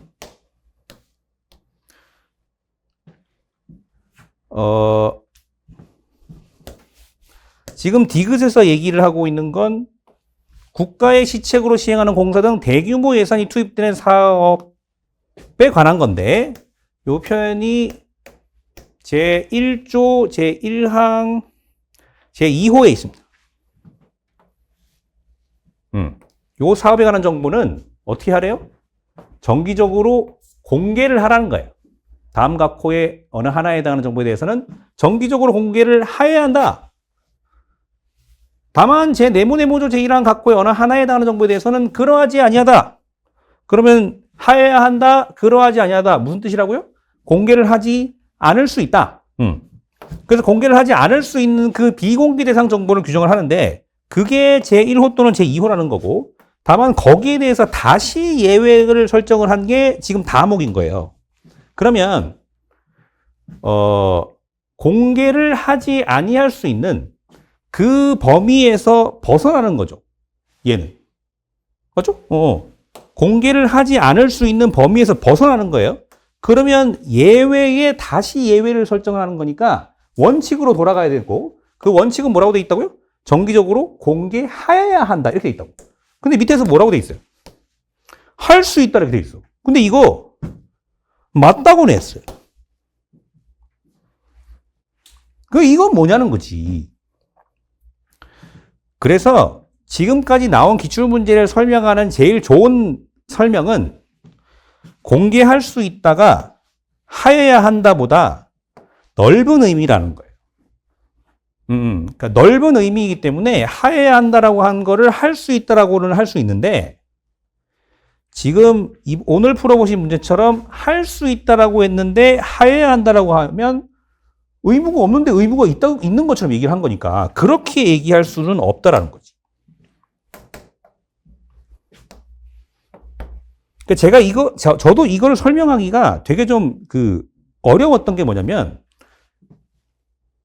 사실 이 문제가 나오기 전까지만 해도 저는 당당했습니다.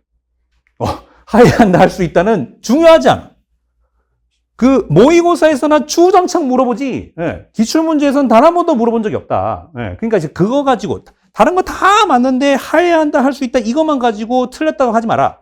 라고 말씀을 드렸었는데, 이게 이렇게 나와버리는 바람에, 그러니까 또 이유를 찾아야 되는 거야, 나는 지금. 근데 이 조문은, 그죠? 이제 관련 기출문제 12번 지문의 세무조 제5항에 나오는 이제 그 이야기는, 취소할 수 있다와 취소해야 한다밖에 다른 게 없으니까 그걸 구분 안 하면 말이 안 되는 소리잖아요. 그래서 이제 물어본 것 같은데, 그러니까 이번에 이제 국회 사무처에서도 이렇게 이제 물어보는 바람에 관련해서 좀 말씀을 드립니다. 네. 여튼간에 지금 여기서는 휴게 시간이나 휴일이라고 해서 선택지를 줬기 때문에 그 중에 하나로 단정 짓는 것도 말이 안 돼요. 단정 짓는다고 하더라도 명할 수 있다 이렇게 말을 하면 말이 되지. 보세요. 이게 만약에 명하여야 한다라고 해볼게요.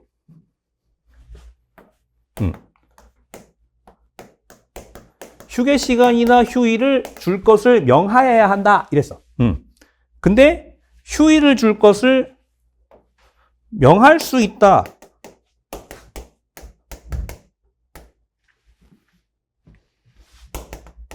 라고 하면 말 맞아야 틀려요. 맞지? 둘 중에 그러니까 해야 되는 건 맞는데 둘 중에 하나를 선택할 수 있다는 거잖아요. 할 수 있다라고 하면 말 맞다고. 예. 이런 식으로 물어본 적은 있어요. 다른 문제에서도. 인사혁신처 기출문제 보면 이런 식으로 물어본 적은 있거든요. 예. 그러니까 유일하게 틀렸다라고 할 수 있는 건 지문에서 할 수 있다라고 했는데 선택지에서 해야 한다라고 하는 경우. 그거밖에 없어요. 그래서 거기에 대해서는 좀 명확한 기준을 좀 가지고 있으실 필요는 있을 것 같다라고 하는 차원으로 좀 강조 말씀드렸고요. 그 다음에 5번 근로시간을 산정할 때 근로자가 작업을 위해서 사용자의 지휘 감독 아래 대기하고 있는 시간은 근로시간으로 본다. 근로시간에 대한 이야기니까 당연히 저 위에 제 동그라미죠. 제 3항에 있네요. 옳은 걸 고르라고 했으므로 답이 5번이다. 질문 있어요? 없으시면 13번. 네, 쓸데없이 법조문에서 항상 말이 많은 편입니다. 제 동그라미죠. 제 1항 보니까 원자력 안전정보 관계기관 등이 보유 관리하는 원자력 안전정보는 공개 대상이 된다. 자, 제가 다른 추론력 특강이라고 아까 잠깐 언급드렸던 그 강의에서 되게 열심히 설명드리는 것 중에 하나인데요. 공개 대상이 된다와 공개하여야 한다는 다른 말입니다. 네, 표현이 다르면 무조건 다른 거예요. 공개 대상이 된다와 공개하여야 한다는 다른 말이에요. 왜냐하면 공개 대상이 된다는 거는 그야말로 공개할 수 있는 범위 안에 있다 이런 얘기를 하는 거지 걔들이 예외 없이 무조건 공개가 되어야 된다 이런 얘기를 하는 게 아니에요. 그래서 실제로 그 뒤에 보시면 예외를 설정을 하고 있는 거죠.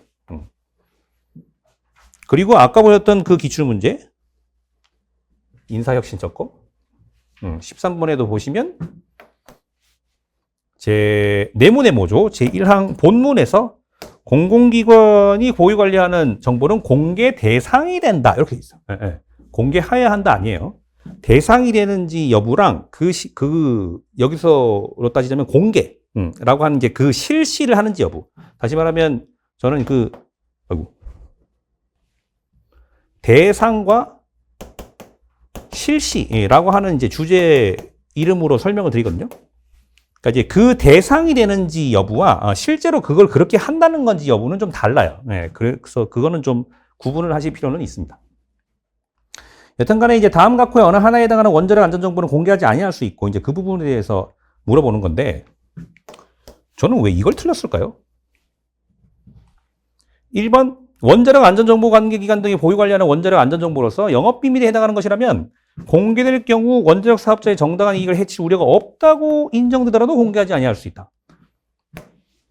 라고 하면 영업비밀 제3호에 있네요. 그래서 원칙적으로는 공개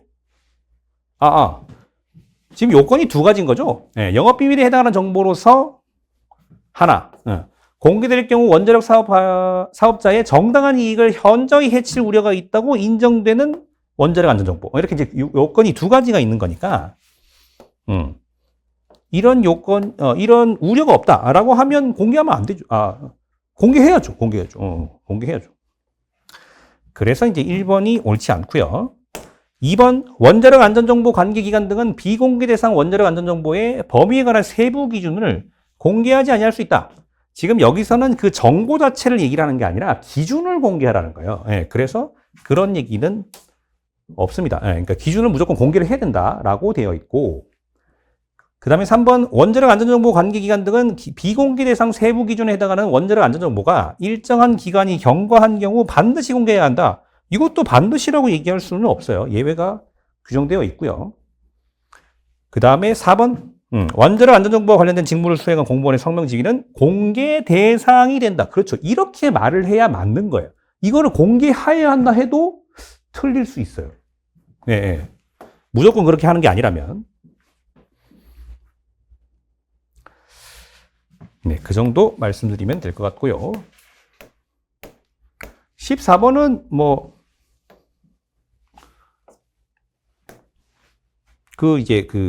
경우에 맞춰가지고 감점만 하시면 되죠. 왜냐면 이제 100점에서 점수를 차감하도록 되어 있기 때문에 감점밖에 없어요. 감점밖에. 다만, 과속 거리라고 하는 것 자체가 이제 고속도로랑 일반 도로에서 이제 좀, 기준이 다르다라고 하는 거기 때문에 이제 그 점만 좀 잘,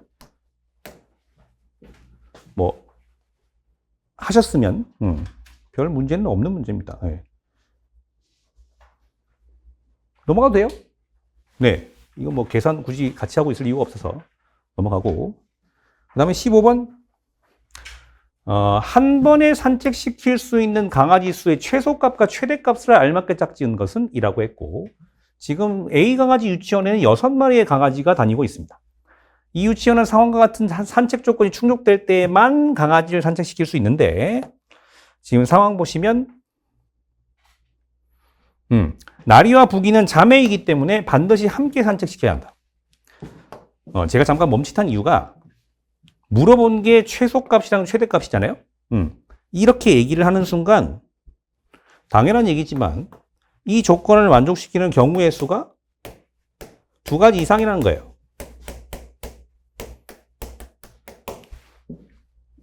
그리고 최소값과 최대값을 도출시키는 그 상황으로 내가 자꾸 몰고 가야 돼요. 그냥 저 상황을 갖다가 적어주는 그대로만 쳐다보고 있으면 답이 안 나와. 그래서 나리와 부기는 자매이기 때문에 반드시 함께 산책시켜야 한다라고 했을 때 웬만하면 이 나리와 부기가 같이 들어가야 최대값이 나오겠구나, 이 생각을 할 필요가 있다. 그러니까 이제 상황을 다 읽고 나서 시작하지 마시고 어차피 발문에서 물어보는 거 따로 줬으니까 그 목표의식 아래 바로바로 작업을 하시라라고 하는 얘기입니다. 그래서 이제 나리와 부기는 최대값 구할 때는 웬만하면 이제 들어가야 될 것 같고, 미미와 슈슈는 서로 따로 해야 되고, 다로와 로이 중 적어도 한 마리는 반드시 산책시켜야 한다. 자, 적어도 한 마리라고 했으니까 둘 다 가도 문제 없는 거예요. 이 문장만 보면. 그래서 이 둘 같이 가도 될 것 같고. 그 다음에 로이를 산책시키려면 나리랑 미미도 반드시 함께 산책을 시켜야 한다고 했으니까, 그러면 슈슈 빼고는 다 갈 수 있는 거 아닙니까? 그죠? 그러니까 최대값이 5마리. 근데 이제 최소값으로 따지면, 물론 이제 선택지만 봐도 이제 하나 아니면 2개겠다라는 생각은 할 수 있지만, 최소값으로 따지면, 다로와 로이 중 적어도 한 마리는 반드시 산책을 시켜야 되니까 이 둘 중에 어느 하나를 이제 일단 데리고 간다라고 했을 때, 로이를 산책시키면 일이 많아지죠? 네, 그러니까 로이 말고 다로를 데려간다라고 하면 걸리는 게 없어요. 네, 그러니까 이제 한 마리만 산책을 시켜도 전혀 문제가 없다라고 하는 게 이 문제의 결론입니다.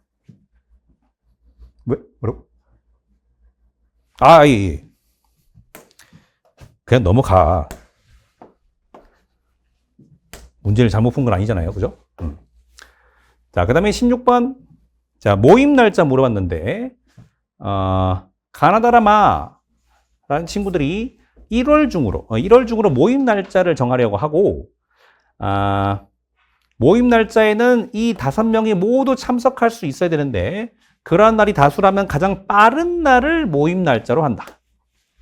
단 1월 1일은 금요일이다 라고 했을 때, 자, 난 월요일이랑 금요일은 안 돼. 근데요, 일단 시작하기 전에, 네, 다수가 있으면 가장 빠른 날을 모임 날짜로 한다. 이 조건을 읽었을 때 우리는 어떤 생각을 할 수 있어요? 응? 잘 안 들려요. 그렇지. 모임 날짜로 가능한 날이 다수가 있다는 얘기 아니겠어요? 그러니까 그게 아니면 이런 말을 줄 이유가 없거든. 그러니까 이제 이런 말이 나왔을 때, 다수가 나오겠구나. 근데 혹은 내가 문제를 풀어봤는데 다수가 안 나와. 그럼 내가 뭔가 잘못한 거예요. 오히려. 그러니까 그런 이제 뭔가 이제 검산 같은 기준으로 삼으시면 되는데, 그래서, 이 얘기가 무슨 얘기가 되는 거냐면, 지금 오늘은 제가 이 얘기를 처음 하는 것 같은데, 발문에서 가능한 것은 이렇게 물어볼 때가 있어요. 지금 이 문자는 모임 날짜는 이렇게 물어봤죠, 그냥. 그럼 이게 무슨 얘기예요? 모임 날짜가 하루란 얘기예요. 왜? 여기서는 가장 빠른 날을 모임 날짜로 한다라고 그냥 정해버렸으니까 하루밖에 안 나오는 거거든요. 근데 문제를 어떻게 내느냐에 따라서는 저 모임 날짜가 여러 개가 가능하고, 실제로 뒤에 문제가 그런가? 이 문제가 그렇긴 한데, 여튼간에, 이 문제가 만약에 모임 날짜로 가능한 것은 이렇게 나올 수도 있어요. 발문이. 그러면 그 모임 날짜는 이렇게 물어보는 거랑 모임 날짜로 가능한 것은이라고 물어보는 거 자체가 차이가 있거든요. 그래서 이렇게 얘기를 해버리면 이것도 마찬가지 이 얘기예요. 경우의 수가 2가지 이상. 다시 말하면 이 지문으로 제시하는 그 조건을 만족할 경우의 수가 2가지 이상이기 때문에 가능한 것은 이렇게 물어보는 거고, 저 말이 없다면 그냥 모임 날짜가 정해진다는 거예요. 근데 다만 이 지문을 읽어보니까 다수가 나올 것 같다는 거지. 다수가 나올 것 같으니, 그래서 저는 이제 이렇게 가능한 것을 물어보면 항상 어떤 방식으로 접근하시라고 하냐면, 가능하지 않은 걸 소거하시라고 해요. 선택지에서. 그러니까 가능한 것은 이렇게 물어보면 가능하지 않은 걸 소거해야 돼요. 왜냐하면 이 지문에서 제시하는 그 조건을 만족하는 경우의 수가 2가지 이상이니까 내가 뭔가를 구했어도 답에 선택지 중에 없을 수도 있는 거예요, 이게. 예, 그러니까 가능한 것은 이렇게 이제 물어보면 항상 가능하지 않은 걸 쳐내는 방식으로 하셔야 되는데, 근데 여기서는 이제 모임 날짜가 하루로 정해진다라고는 하지만 어찌됐건 다수가 나온다는 거 아니에요. 예, 그러니까 지금 이 각각의 친구들이 하는 얘기를 듣고 바로 선택지로 내려와서 지워줘야 돼요. 뭐 문제 있어요?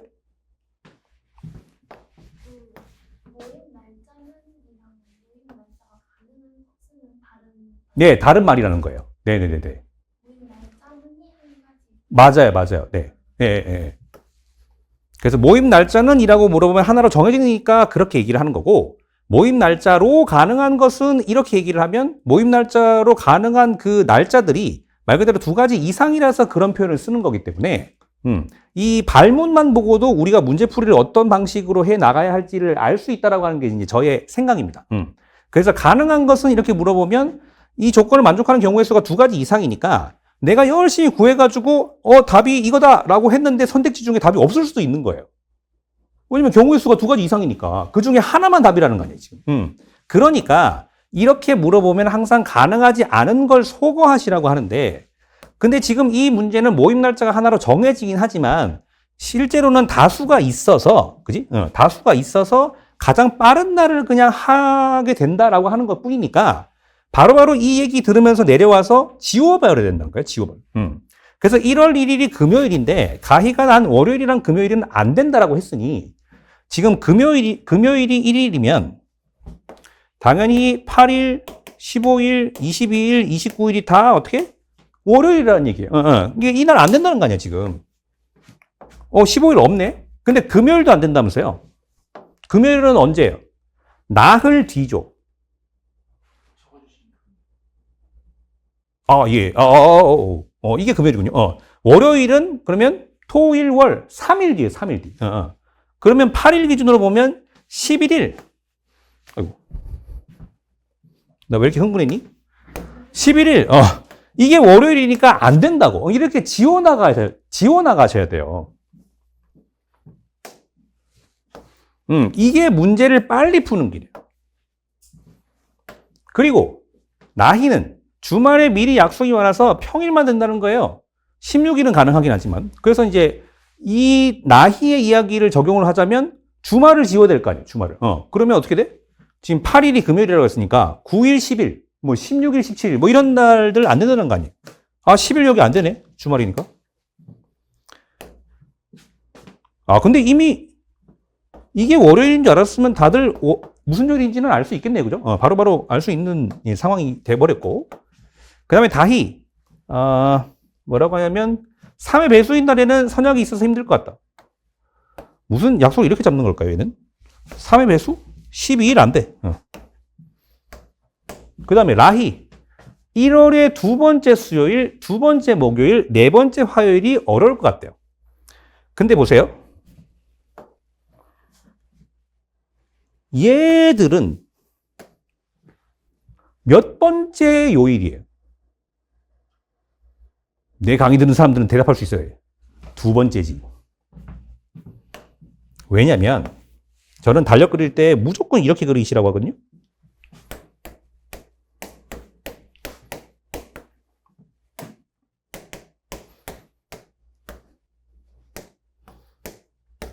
이렇게. 요일 필요 없어요. 무조건 이렇게 그립니다. 그래서 요일이 어떻게 배치되는지랑 아무런 상관없어요. 이 두 번째 줄에 있는 날짜들이 다 두 번째 요일이에요. 그렇지 않아? 무조건 두 번째죠. 1일부터 7일이 먼저 나와야 되는데.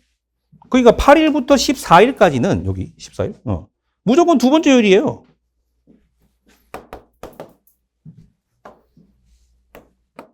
그러니까 두 번째 수요일이면 언제야? 지금 이게 금요일이라고 했죠. 수요일이 언제예요? 여기네. 13일. 안 되고. 목요일. 14일. 안 되네. 그럼 답이 5번이에요. 이거 읽어볼 이유도 없어.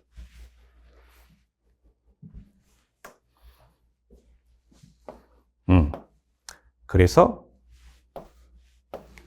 여러 가지 설명을 드렸는데, 일단 이제 이 문제를 본격적으로 시작하기 전에, 가능한 날짜 자체가 지금 이제 다수가 나온다. 여러 가지가 나온다라고 하는 거를 이미 알려주고 시작을 했기 때문에, 가능한 것은 이라고 물어본 것처럼 문제 풀이를 하시는 게 낫다는 거예요. 그래서 가능하지 않은 걸 소거해 나가는 방식으로 하시면 바로 답이 나온다. 라는 말씀을 좀 드리고 싶었습니다. 네. 네, 말씀하세요. 네. 네.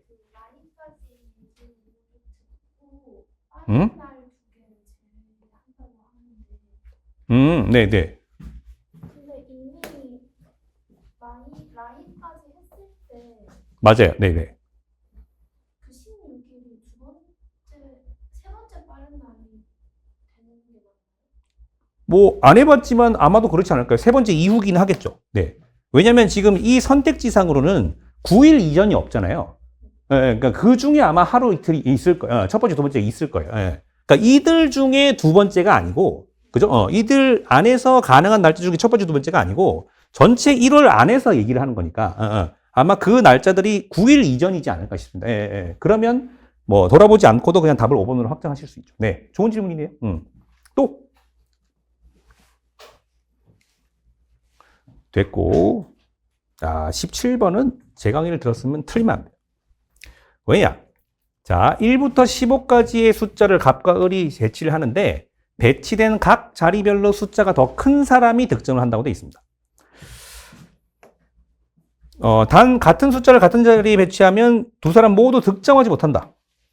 득점은 1점씩이고요. 그래서 갑과 을이 배치한 숫자가 일부가 나와 있는데 기억, 갑은 최대 3점을 득점할 수 있다 라고 하면 지금 이제 갑이 3과 2를 어떻게 배치했는지가 나와 있고 남은 게 2, 4, 5예요. 그럼 이 2, 4, 5를 어떻게 배치를 해야 최대값을 도출할 수 있느냐, 이제 이거를 따져야 되는데 제가 이런 거 설명할 때 어떻게 설명을 드리냐면 이 문제로 따지면 저 숫자들이 다 내가 가지고 있는 카드예요. 맞죠? 저 카드를 어떻게 하면 적재적소에 활용을 해서 내 점수를 극대화할 것이냐, 이제 이거를 따질 때 제일 중요한 건 당연히 5점짜리죠. 5점짜리인데 이 5점짜리는 아무한테나 갖다 대도 다 이길 수는 있지만 기본적으로 5점이랑 같이 붙여버리면 점수를 낼 수가 없으니까 이렇게 배치를 할 이유는 없는 거고, 이제 을이 어떻게 내는지를 안다면.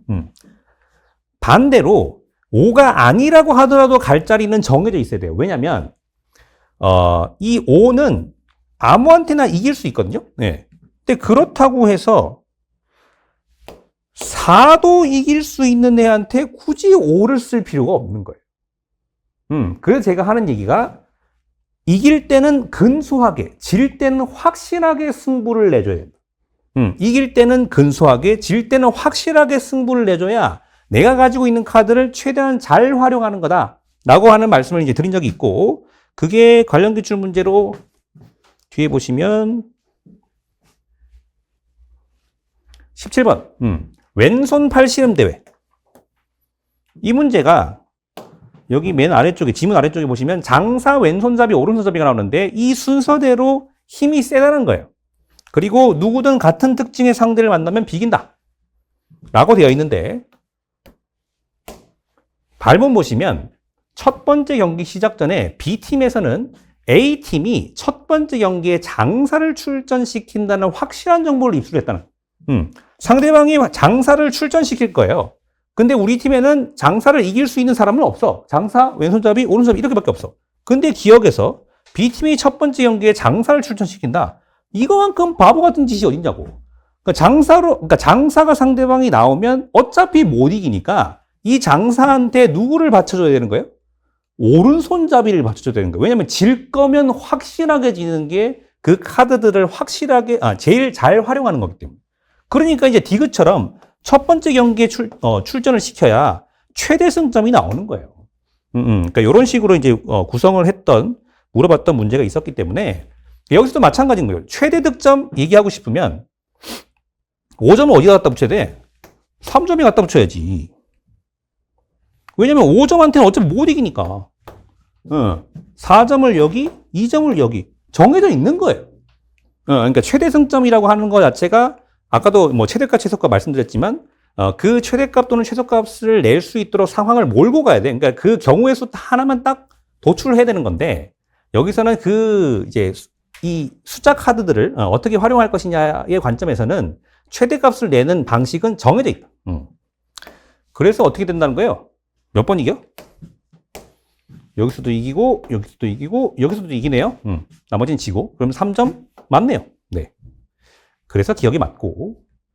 그 다음에 니은 갑이 왼쪽에서 네 번째 자리에 2를 배치를 했다라고 하면 갑이 반드시 이기느냐? 2를 배치를 하면 그럼 4나 5가 여기 와야 되는 거예요. 그럼 이게 비기는 게 아니고 비기네? 그러니까 이제 반드시 이긴다라고 볼 수가 없죠. 그러니까 이제 반드시 이긴다. 갑이 반드시 이긴다라고 단정 지으려면 갑한테 가장 불리하게 상황을 구성을 해도 이기느냐 이걸 봐야 되는데, 그러면 이제 더 정확하게는 이렇게 가야 되겠네. 이게 다 아닌 거야 지금. 이렇게 해야 제일 불리해져. 이렇게 해야. 왜냐면 5점 가지고도 못 이기는 상황을 만드는 거니까 지금. 아니다. 맞지. 그러면 여기 아닌가? 아까가 맞네. 아까가 맞네. 이렇게 하고 이렇게. 그러면 이제 아까는 비겼는데 여기서 져버리니까 더 안 좋은 상황이 되는 거죠. 이렇게 했을 때 지금 이제 2번 이기고 2번 지고 이렇게 돼버리니까 반드시 이긴다라고 볼 수가 없습니다. 네. 그 다음에 디귿 갑이 왼쪽에서 5번째 자리에 5를 배치했다면 비길 수 있다. 5를 배치한다고요? 여기다 5를 배치를 해요. 그럼 비길 수 있다. 그럼 여기서는 비기고 여기서는 지고 여기서는 이기고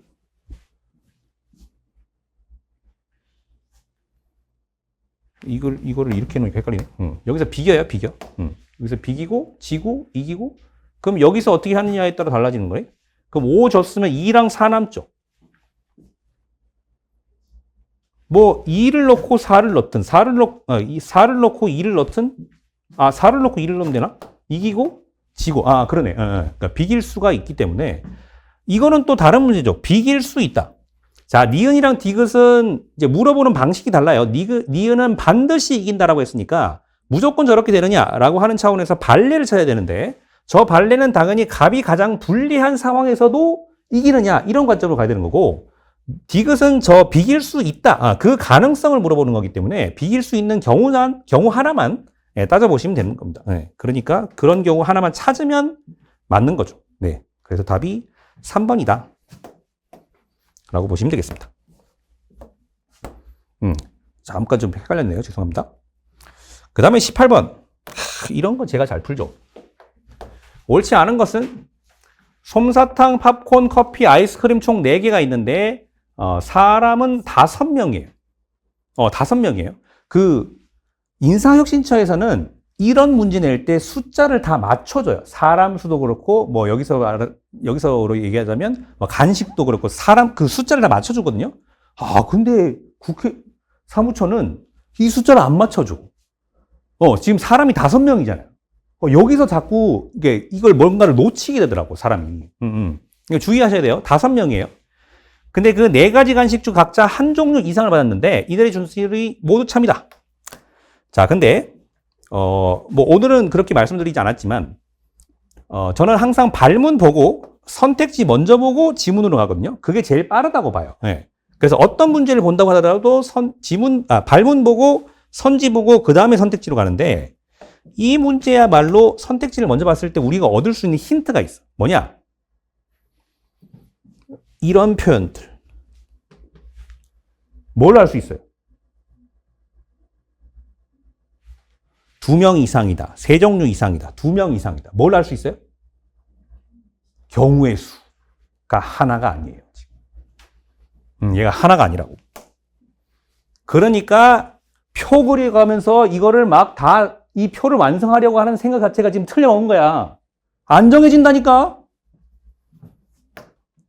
자, 제가 어떻게 보는지 보세요. 자, 나는 아이스크림을 받았어. 가영이랑 다영이가 받지 못한 간식은 나도 전부 받지 않았어. 받지 못했어. 자, 이 문장 잘 보셔야 돼요. 가영이랑 다영이가 받지 못한 간식은 나도 전부 받지 못했대요. 그럼 가영이나 다영이가 받은 간식에 대해서는 어떤 얘기 할 수 있어요? 아무 얘기도 못해요. 아무 얘기도 못해요. 네. 가영이나 다영이 둘 중에 한 명이라도 받지 못한 간식은 나도 받지 못했다. 이 얘기만 하고 있는 거지. 가영이 또는 다영이가 받은 간식에 대해서는 한 말이야. 아무것도 없어. 근데 이런 거를 갖다가 뭐 괜히 막 대우명제로 뒤집고 쌩 난리를 치면서 무슨 무슨 정보가 나올 것처럼 그러시는데 절대 나오지 않아요. 딱 요 간식에 대해서만 얘기한 거예요. 그러니까 이런 문장 나왔을 때 너무 이제 파고들지 마시고 그 다음에 다영이는 가영이 보고 팝콘을 받았다라고 하는 정보를 주고 있네요. 자기는 팝콘 못 받았대. 팝콘 못 받았대. 그 다음에 라영이는 나는 아이스크림을 받지 못했고 솜사탕은 나를 포함한 3명이 받았대요. 아이스크림 못 받았고 솜사탕은 받았는데 3명이 받았다는 거예요. 오케이. 자, 저는 여기서 문제를 풀었어요. 이 나영이랑 라영의 진수를 조합을 해보면 무슨 얘기가 나오냐면 솜사탕은 나를 포함해서 3명이 받았는데 그럼 2명을 찾아야 되죠? 네. 근데 그 두 명 중 한 명이 마영이면 무슨 일이 벌어지냐면, 잘 들으세요? 네. 솜사탕은 나를 포함한 3명이 받았어요. 그래서 라영이 하나 받았고, 다른 2명 쳐야 되는데, 그 2명 중 한 명이 마영이면, 가영이나 다영이 둘 중에 적어도 한 명은 그 간식을 받지 못해요. 맞아요? 가영이나 나영이나 다영이 셋 중에 아, 가영이 또는 다영이 말하는 거예요. 솜사탕 3개 중에 하나를 라영이한테 갔고요. 그 중에 하나가 마영이한테 가면 가영이 또는 다영이가 무조건 이 솜사탕을 받지 못하죠. 둘 중에 한 명은 적어도 받지 못하잖아요. 근데 그 간식은 자기도 전부 받지 못했다. 어? 내가 지금 설명을 제대로 하고 있는 거 맞나?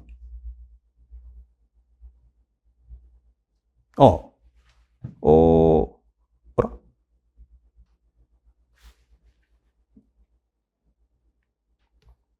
잠시만요. 맞다고?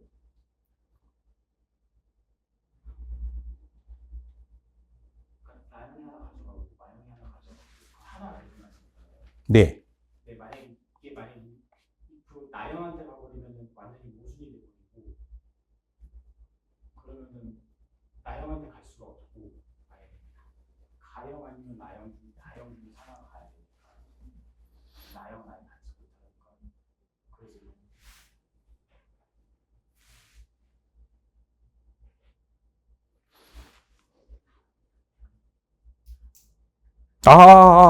예. 맞네요. 네네. 죄송합니다. 자, 보세요. 다시. 똑같은 얘기예요. 솜사탕을 3명이 받았는데, 하나를 나영이 받은 게 확실해요. 근데, 남은 2개를 찾아야 되는데, 그 중에 하나가 마영이한테 갔어요. 그럴 수 있죠? 그러면, 나머지 하나가, 가영이, 나영이, 다영이 중에 한 명한테 가야 되는데, 가영이 또는 이제 지금 남은 솜사탕이 하나밖에 없으니까, 가영이 또는 다영이가 무조건 못 받게 돼 있죠, 솜사탕을. 그죠? 그러면 이 솜사탕이 가영이나 다영이가 받지 못한 간식이 돼요. 맞아요? 둘 중에 한 명이라도 없는 간식 말하는 거니까. 그러면 자기도 전부 받지 못했다고 했으니까, 이 경우에 나영이는 솜사탕을 받지 못해요. 근데 만약에 아까 말씀드렸던 솜사탕 2개의 주인을 찾는데, 마영이한테 가지 않았다고 가정해 볼게요. 마영이한테 가지 않으면, 가나 다영이 중에 2명이 가져가야 되는데, 그런 예를 들어서 가영이랑 나영이가 하나씩 가져갔다라고 얘기를 하면, 다영이가 못 가져갔기 때문에 그 솜사탕을 가영이나 다영이가 받지 못한 간식이 돼버리고 그 솜사탕을 못 받아야 되는데 받았다라고 돼버리니까 그러면 그 경우에는 어떻게 가져가야 된다는 거예요? 가영이랑 다영이가 가져가야 되는 거예요. 그러니까 이 솜사탕을 가져가는 조합 자체가 어떻게 나온다고 하더라도 나영이는 가져가지를 못해요. 근데 그 얘기가 1번에 있더라고. 그래서 1번을 틀렸다라고 했어요. 그래서 저는 이제 이런 문제 대부분을 표를 안 그리고 풀거든요.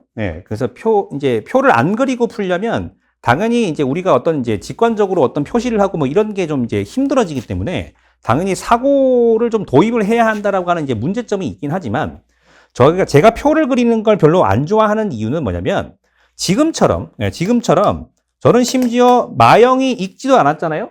읽지도 않았는데 이미 답이 나온 거야. 그럼에도 불구하고 몰라요.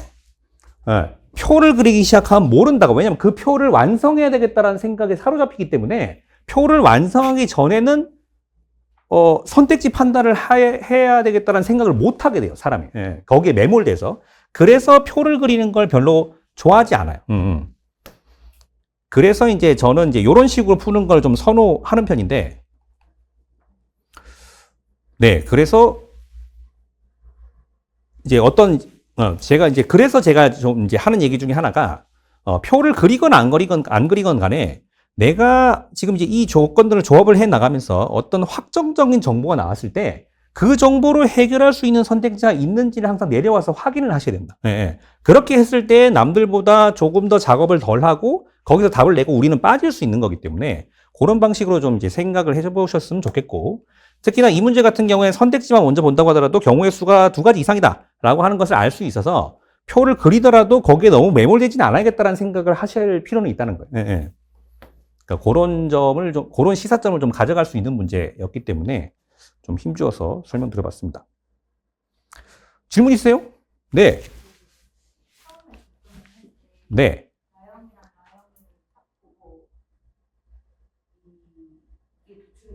아, 예, 예, 예, 예, 예.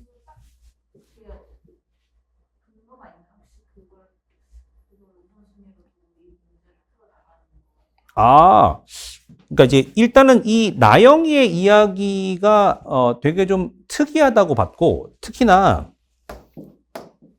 이 나가 좀 눈에 들어왔어요, 저는.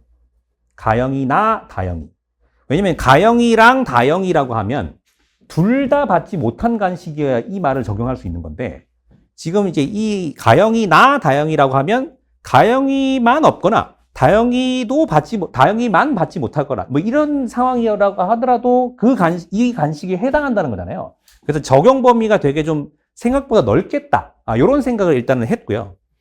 그 다음에 이제 솜사탕이 3명이 받았다라고 하는 그 이제 정보 자체가 3명 중에 1명은 이미 찾았고 나머지 2명만 찾으면 되는데, 그 이제 나영이가 한 진술 자체가 이 3명을 찾는데 어떤 도움이 될 수 있을 거라고 봤습니다. 그러니까 이제 그 경우의 수를 확정을 해줄 수 있다라기보다는 확정해줄 수 있다라기보다는 어떤 도움을 줄 수 있을 것 같아서 그래서 일단 좀 맞춰본 건데, 물론 이제 마영의 진술을 읽지 않고 이제 어떻게 거기까지 갈 수 있느냐라고 하신다면 저도 그렇게 뭐 할 말은 없는데, 다만 마영이 거를 본다고 하더라도 별 수가 없어요, 사실은 여기서는. 그죠? 왜냐면 마영이 읽어보면 나는 커피를 포함한 2가지 간식만 받지 못했는데 가영이랑 나영이는 이 2가지 간식을 모두 받았다는 거예요. 그러면 일단 커피 가영이랑 나영이 하나씩 받았고, 그 다음에 이 커피를 제외한 다른 하나의 간식이 일단은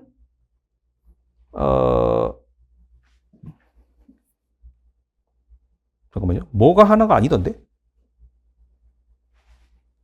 팝콘. 아니다.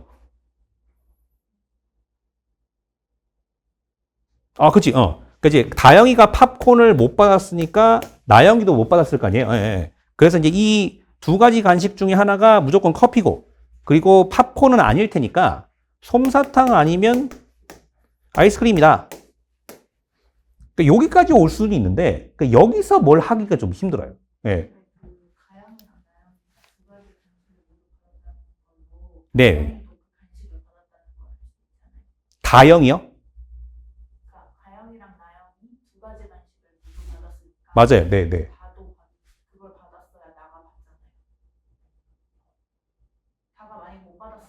예, 예, 예, 예. 그러네요. 네, 네, 네, 네. 가영이랑 다영이 중에 어느 한 명도 못 받는 건 나영이도 못 받았을 테니까. 그러네.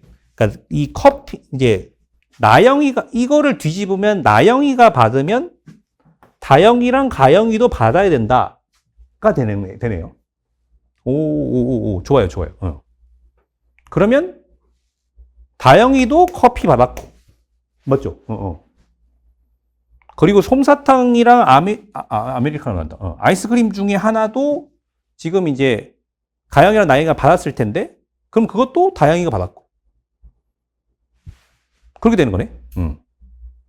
근데 솜사탕이 지금 이제 요 조건이 하나 더 있다 보니까, 그죠? 그렇다 보니까 나영이가 못 받게 되고, 그러면 그게 아이스크림이구나라고 하는 걸 거기서 알 수 있네.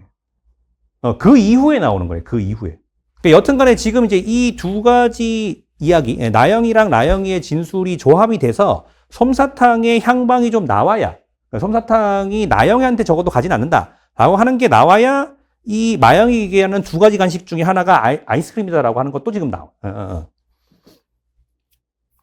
여튼간에 이제 그 나영이랑 나영이의 이야기를 좀 조합하는 그 과정 같은 경우에는 조금 복습을 좀 해보시면 좋지 않을까 싶습니다. 그러니까 제가 이제 했던 생각은 뭐냐면 이렇게 해도 그러니까 경우의 수는 나뉘는데 이렇게 할 경우랑 저렇게 할 경우에 공통된 결론이 있느냐 같은 거예요.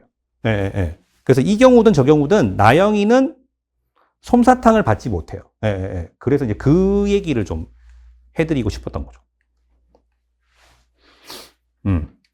질문 아까 하려고 하셨던 거 아니에요? 먼저 하세요. 먼저 손 들었어. 끝날 때 네. 편지 먹고 저 올라가잖아요. 아, 예, 예, 예. 그 2명 이상이나 3종류 이상, 2명 이상 이런 거는 경우의 수가 너무 많으니까 그렇지, 그렇지. 써가야 되니까 솜사탕이랑 아이스크림은 딱딱 정해서 아, 예, 예, 예, 예. 그거를 키포인트로 잡고 올라가서 풀어서 보여요. 오, 좋아요. 그래가지고 그 아까 전에 말씀드린 솜사탕이 정확하게 아니어가지고 그냥 라연까지 읽고 그냥 찍고 넘어가고 네, 네, 네, 네, 네. 그런데 혹시 그 선지가 예를 들어서 저기 이상이다 나온 것을 좀 후순위로 밀어놓고 그 다른 거 먼저 판단으로 들어가도 상관없어요. 그게 제가 그 심어강에서 하는 얘기 중에 하나잖아요. 확실하게 대답하기. 예. 그러니까 경우의 수가 나뉜다고 하더라도 공통된 결론이 있어서 언제나 성립하는 결론이 있다라고 하면 그거부터 대답하는 게 답을 빨리 찾는 길이다라고 하는 얘기 하거든요. 예, 예. 그래서 그 얘기는 지금 저보다도 훨씬 더 잘 적용을 하신 거죠. 그러니까 저는 이제 이 선택지들, 그러니까 저는 이제 그 선택지나 보기에서 힌트를 넣는다라고 하는 게, 그러니까 이제 이 선택지나 보기를 보고서 한참을 쳐다보고서 이제 어떤 정보를 얻자 뭐 이런 얘기는 아니라서, 예, 저는 이제 그저 이 선택지들을 보면서 아, 지금 이제 경우의 수가 2가지 이상이구나 이 생각만 한 건데, 지금 저분은 뭐라고 하시는 거냐면 2, 3, 4번은 이제 경우의 수가 나뉘는 걸 물어보는 거고, 예, 1번, 5번은 확실하게 받았느냐 받지 못했느냐를 물어보고 있는 거니까 이런 거를 먼저 얘기를 했을 때 대답을 할 수 있지 않을까 이 생각을 하셨다는 거예요. 너무 좋은 얘기죠. 예, 예. 오히려 그렇게 하는 게 더 나은 방식인 거예요. 잘 하신 겁니다. 또? 비슷한 질문이었어요. 잘 하신 거예요. 잘 하신 거. 뭐 저보다 다들 나으신 것 같은데? 다만 이제 이렇게 푸는 방법도 있다. 뭐 정도만 생각하시면 될 것 같습니다. 그러면 혹시 그 선지를 보고 그 조건론을 읽을 때 네. 아까 말씀하신 것처럼 이 선지 나랑 솜사탕을 받았다 이거를 보고 이거 먼저 판단을 하러 올라가는 것도 괜찮아요. 그럼요. 예, 예. 근데 다만 이제 이거는 그 뭐랄까 저는 그 문제 유형을 뭐 유형이란 말도 잘 안 쓰지만 크게 단순 일치형이랑 조건 조합형으로 나누거든요.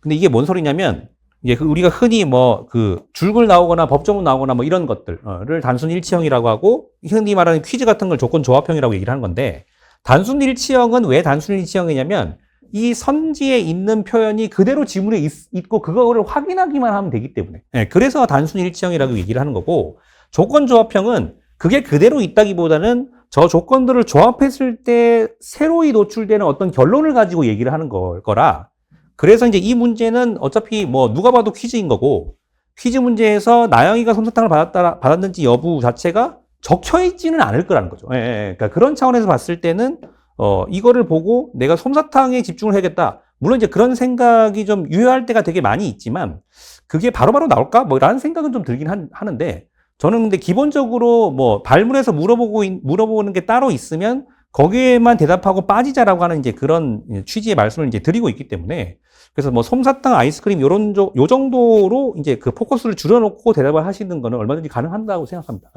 그게 오히려 잘 하시는 거죠. 왜냐면 이제 물어보는 이제 제가 이런 말씀을 이제 드리는 이유 중에 하나가 뭐냐면 우리의 궁극적인 목표는 그냥 정답을 찾는 거잖아요. 그러니까 이 문제를 속속들이 이해해야 문제를 풀 수 있다라고 다 많이들 생각을 하시기 때문에 문제풀이 과정이 어려워지는 거예요. 그래서 나는 이제 물어보는 거에만 대답하고 빠진다라는 생각으로 좀 접근을 하실 때 굉장히 많은 생각들을 해보실 수가 있거든요. 그러니까 이렇게도 풀어보고 저렇게도 풀어보고. 그래서 이제 그런 이야기들을 이제 뭐 제가 꼭 이제 말씀을 드리는 게 아니라고 하더라도 여러분들 스스로 좀 이제 해보신다고 할 것 같으면 되게 이제 이 사고의 폭이 좀 넓어질 테니까. 되게 좋은 이야기인 것 같습니다. 나는 그 생각은 못 해봤는데, 그런 것도 괜찮네. 또? 괜찮으시면 네, 19번, 20번 마지막으로 볼 건데 이 문제는 뭐 1문단, 첫문장이 다 했죠. 공무원의 봉급 체계는 크게 호봉제와 연봉제로 구분되고 연봉제는 고정급적 연봉제, 성과급적 연봉제로 세분된다라고 해서 그 각각에 대해서 설명을 하고 있는 거니까 이미 주소는 다 잡힌 거고 보기의 근거가 어디에 있을지만 잘 찾아보시면 될 것 같습니다. 자, 기업 호봉제에서 직종에 관계없이 모든 공무원은 연차가 같다면 수당이 다를 수는 있어도 기본급은 동일하게 지급된다. 모든 공무원은 연차가 같다면 기본급이 동일하냐? 호봉제. 호봉제. 여기 있네. 그래서 직종별로 기본급 등 봉급표가 다르게 설정된다라고 돼 있으니까 틀렸다.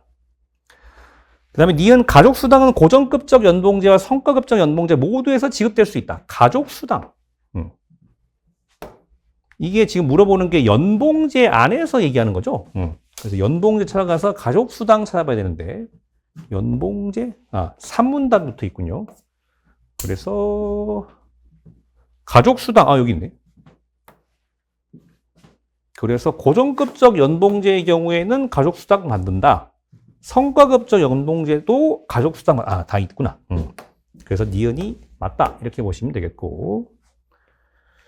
그 다음에, 디귿, 성과연봉은 일반직, 별정직 등 1부터 5까지의 급, 1급부터 5급까지의 공무원과 임기직 공무원을 대상으로 지급된다. 성과연봉. 성과연봉? 성과연봉? 성과연봉? 여기 있네. 근데 성과연봉이랑 성과급적 연봉제랑 다른 거예요? 성과급적 연봉제에서 주는 연봉이 성과연봉이군요. 예. 여튼 그 성과연봉이 뭐라는 거예요? 일반직, 별정직 등 여러 공무원과 임기직 공무원을 대상으로 지급된다.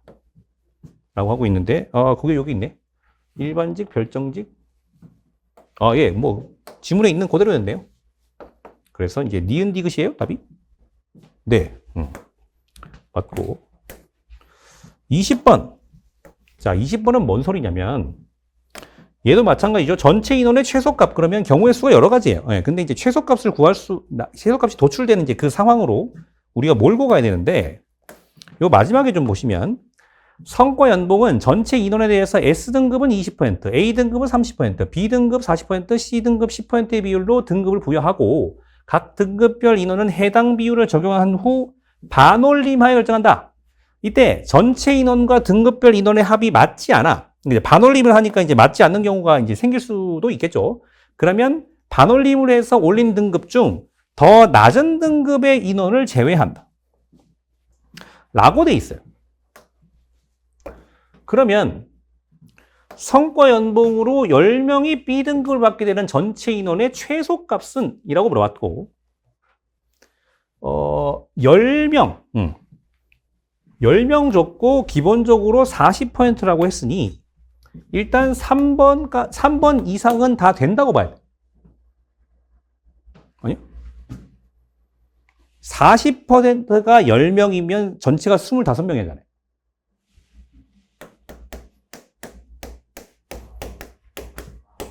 (5분의 2가) 얘라는 거니까 전체가 25명이죠. 그러면 얘가 25명이면 40% 했을 때 10명 딱 떨어져. 반올림 안 해요. 근데 이제 제외한다라고 했을 때는 어떻게 한다는 거예요? 그 반올림을 해서 올린 등급 중에서 제외를 하는 거기 때문에 이 경우면 어떻게? 10명이 확정적으로 10명이 돼요. 그럼 거기서 한 명 줄여볼까요? 그럼 24명에 40% 하면 어떻게 된 거예요? 9.6. 그러면 얘는 반올림에서 10명이 될 수도 있는 거예요. 근데 이게 23명이 되면 어떻게 해요? 9.2가 나와. 9.2가 나와서 얘는 반올림을 하면 9명이에요. 그리고 반올림을 해서 내려간 등급도 있고 올린 등급도 있는데 그 올린 등급 중 더 낮은 등급의 인원을 제외한다. 이렇게 되어 있는 거니까 요거는 좀 잘 읽으실 필요가 있고 여튼 간에 23명이면 40% 했을 때 10명이 아예 안 나와요. 그래서 최소값이 24명이다. 이렇게 와요. 맞지? 제 설명이 좀 이상한가요? 25명까지 네네네. 24명 한 다음에 음? 혹시 저기 그 반올림 해서 올리는 부분도 낮은 부분을 제외한다 했잖아요. 그렇죠. 합이 안 맞았죠. 음. 그것까지 확인을 해봐야 되지 않을까요? 혹시 만약에 예를 들어서 합이 안 맞아서 2등급이 날아가 버리면 9명으로 돼버려가지고 아, 확인을 해봐야 되는 거 아니냐? 아, 어차피 이 비율은 정해져 있으니까. 그러면, 잠깐만.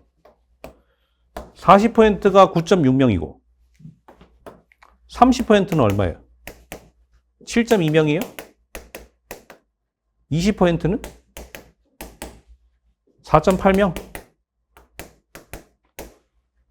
그 다음에 10%는 2.4명. 이거를 반올림한다. 그러면 10명, 7명, 5명, 2명, 7, 4. 맞네. 딱 맞네. 딱 맞네. 그러니까 이제 이제 뭐, 제외하고 할 게 없이, 10명이다. 아, 그러네. 왜냐면 지금 이제 이게 등급이 더 낮은 데가 사실은 저는 C등급이 있어서 이거 믿고 그냥 확인을 안 했거든요. 네. 근데 이게 이렇게 돼버리면 저 제외되는 범위에서 벗어나는 거예요. 그러니까 만약에 제외를 시키면 B등급부터 제외를 시킬 거라. 아, 이거는 확인을 했어야 되네요. 아, 그렇구나. 죄송해요. 근데 여튼 간에 지금 이제 제가 오늘 다른 강의에서도 그 얘기를 했는데, 자통수가 왜 계산이 빨라 보이느냐? 그거는 저랑 이제 자꾸 얘기를 하다 보니까 이제, 무슨 말 하는지를 알겠던데, 자통수는 워낙 외우고 있는 수가 많아요. 근데 그 외우고 있는 수가 뭐냐면, 계산이 편한 숫자들을 좀 외우고 있어요. 제가 오늘 아까 강의할 때, 아침에, 강의할 때 봤던 숫자 중에 하나가 뭐냐면, 5.2랑 3.9를 보고 비교를 할 건데, 뭐가 생각나는 거예요? 어떤 수가 생각나세요? 비교할 거예요. 자, 이거 두 개 비교하는 문제였거든요. 요 두 숫자 보면 뭐가 생각나세요? 그렇지, 13이 생각나요. 13 곱하기 0.4, 그러니까 1.3 곱하기 4, 1.3 곱하기 3. 그러니까 얘들은 똑같다.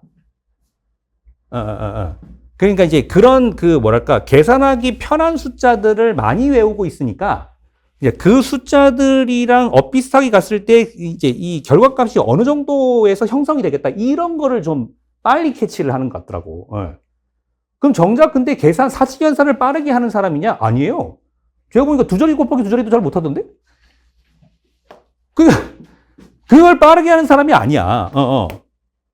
그러니까 지금 이 문제도 마찬가지로 B등급 물어봤잖아요. 그죠? B등급 몇 %라고? 40%라고. 근데 10명 주면 바로 25명이 나와야 돼, 사실.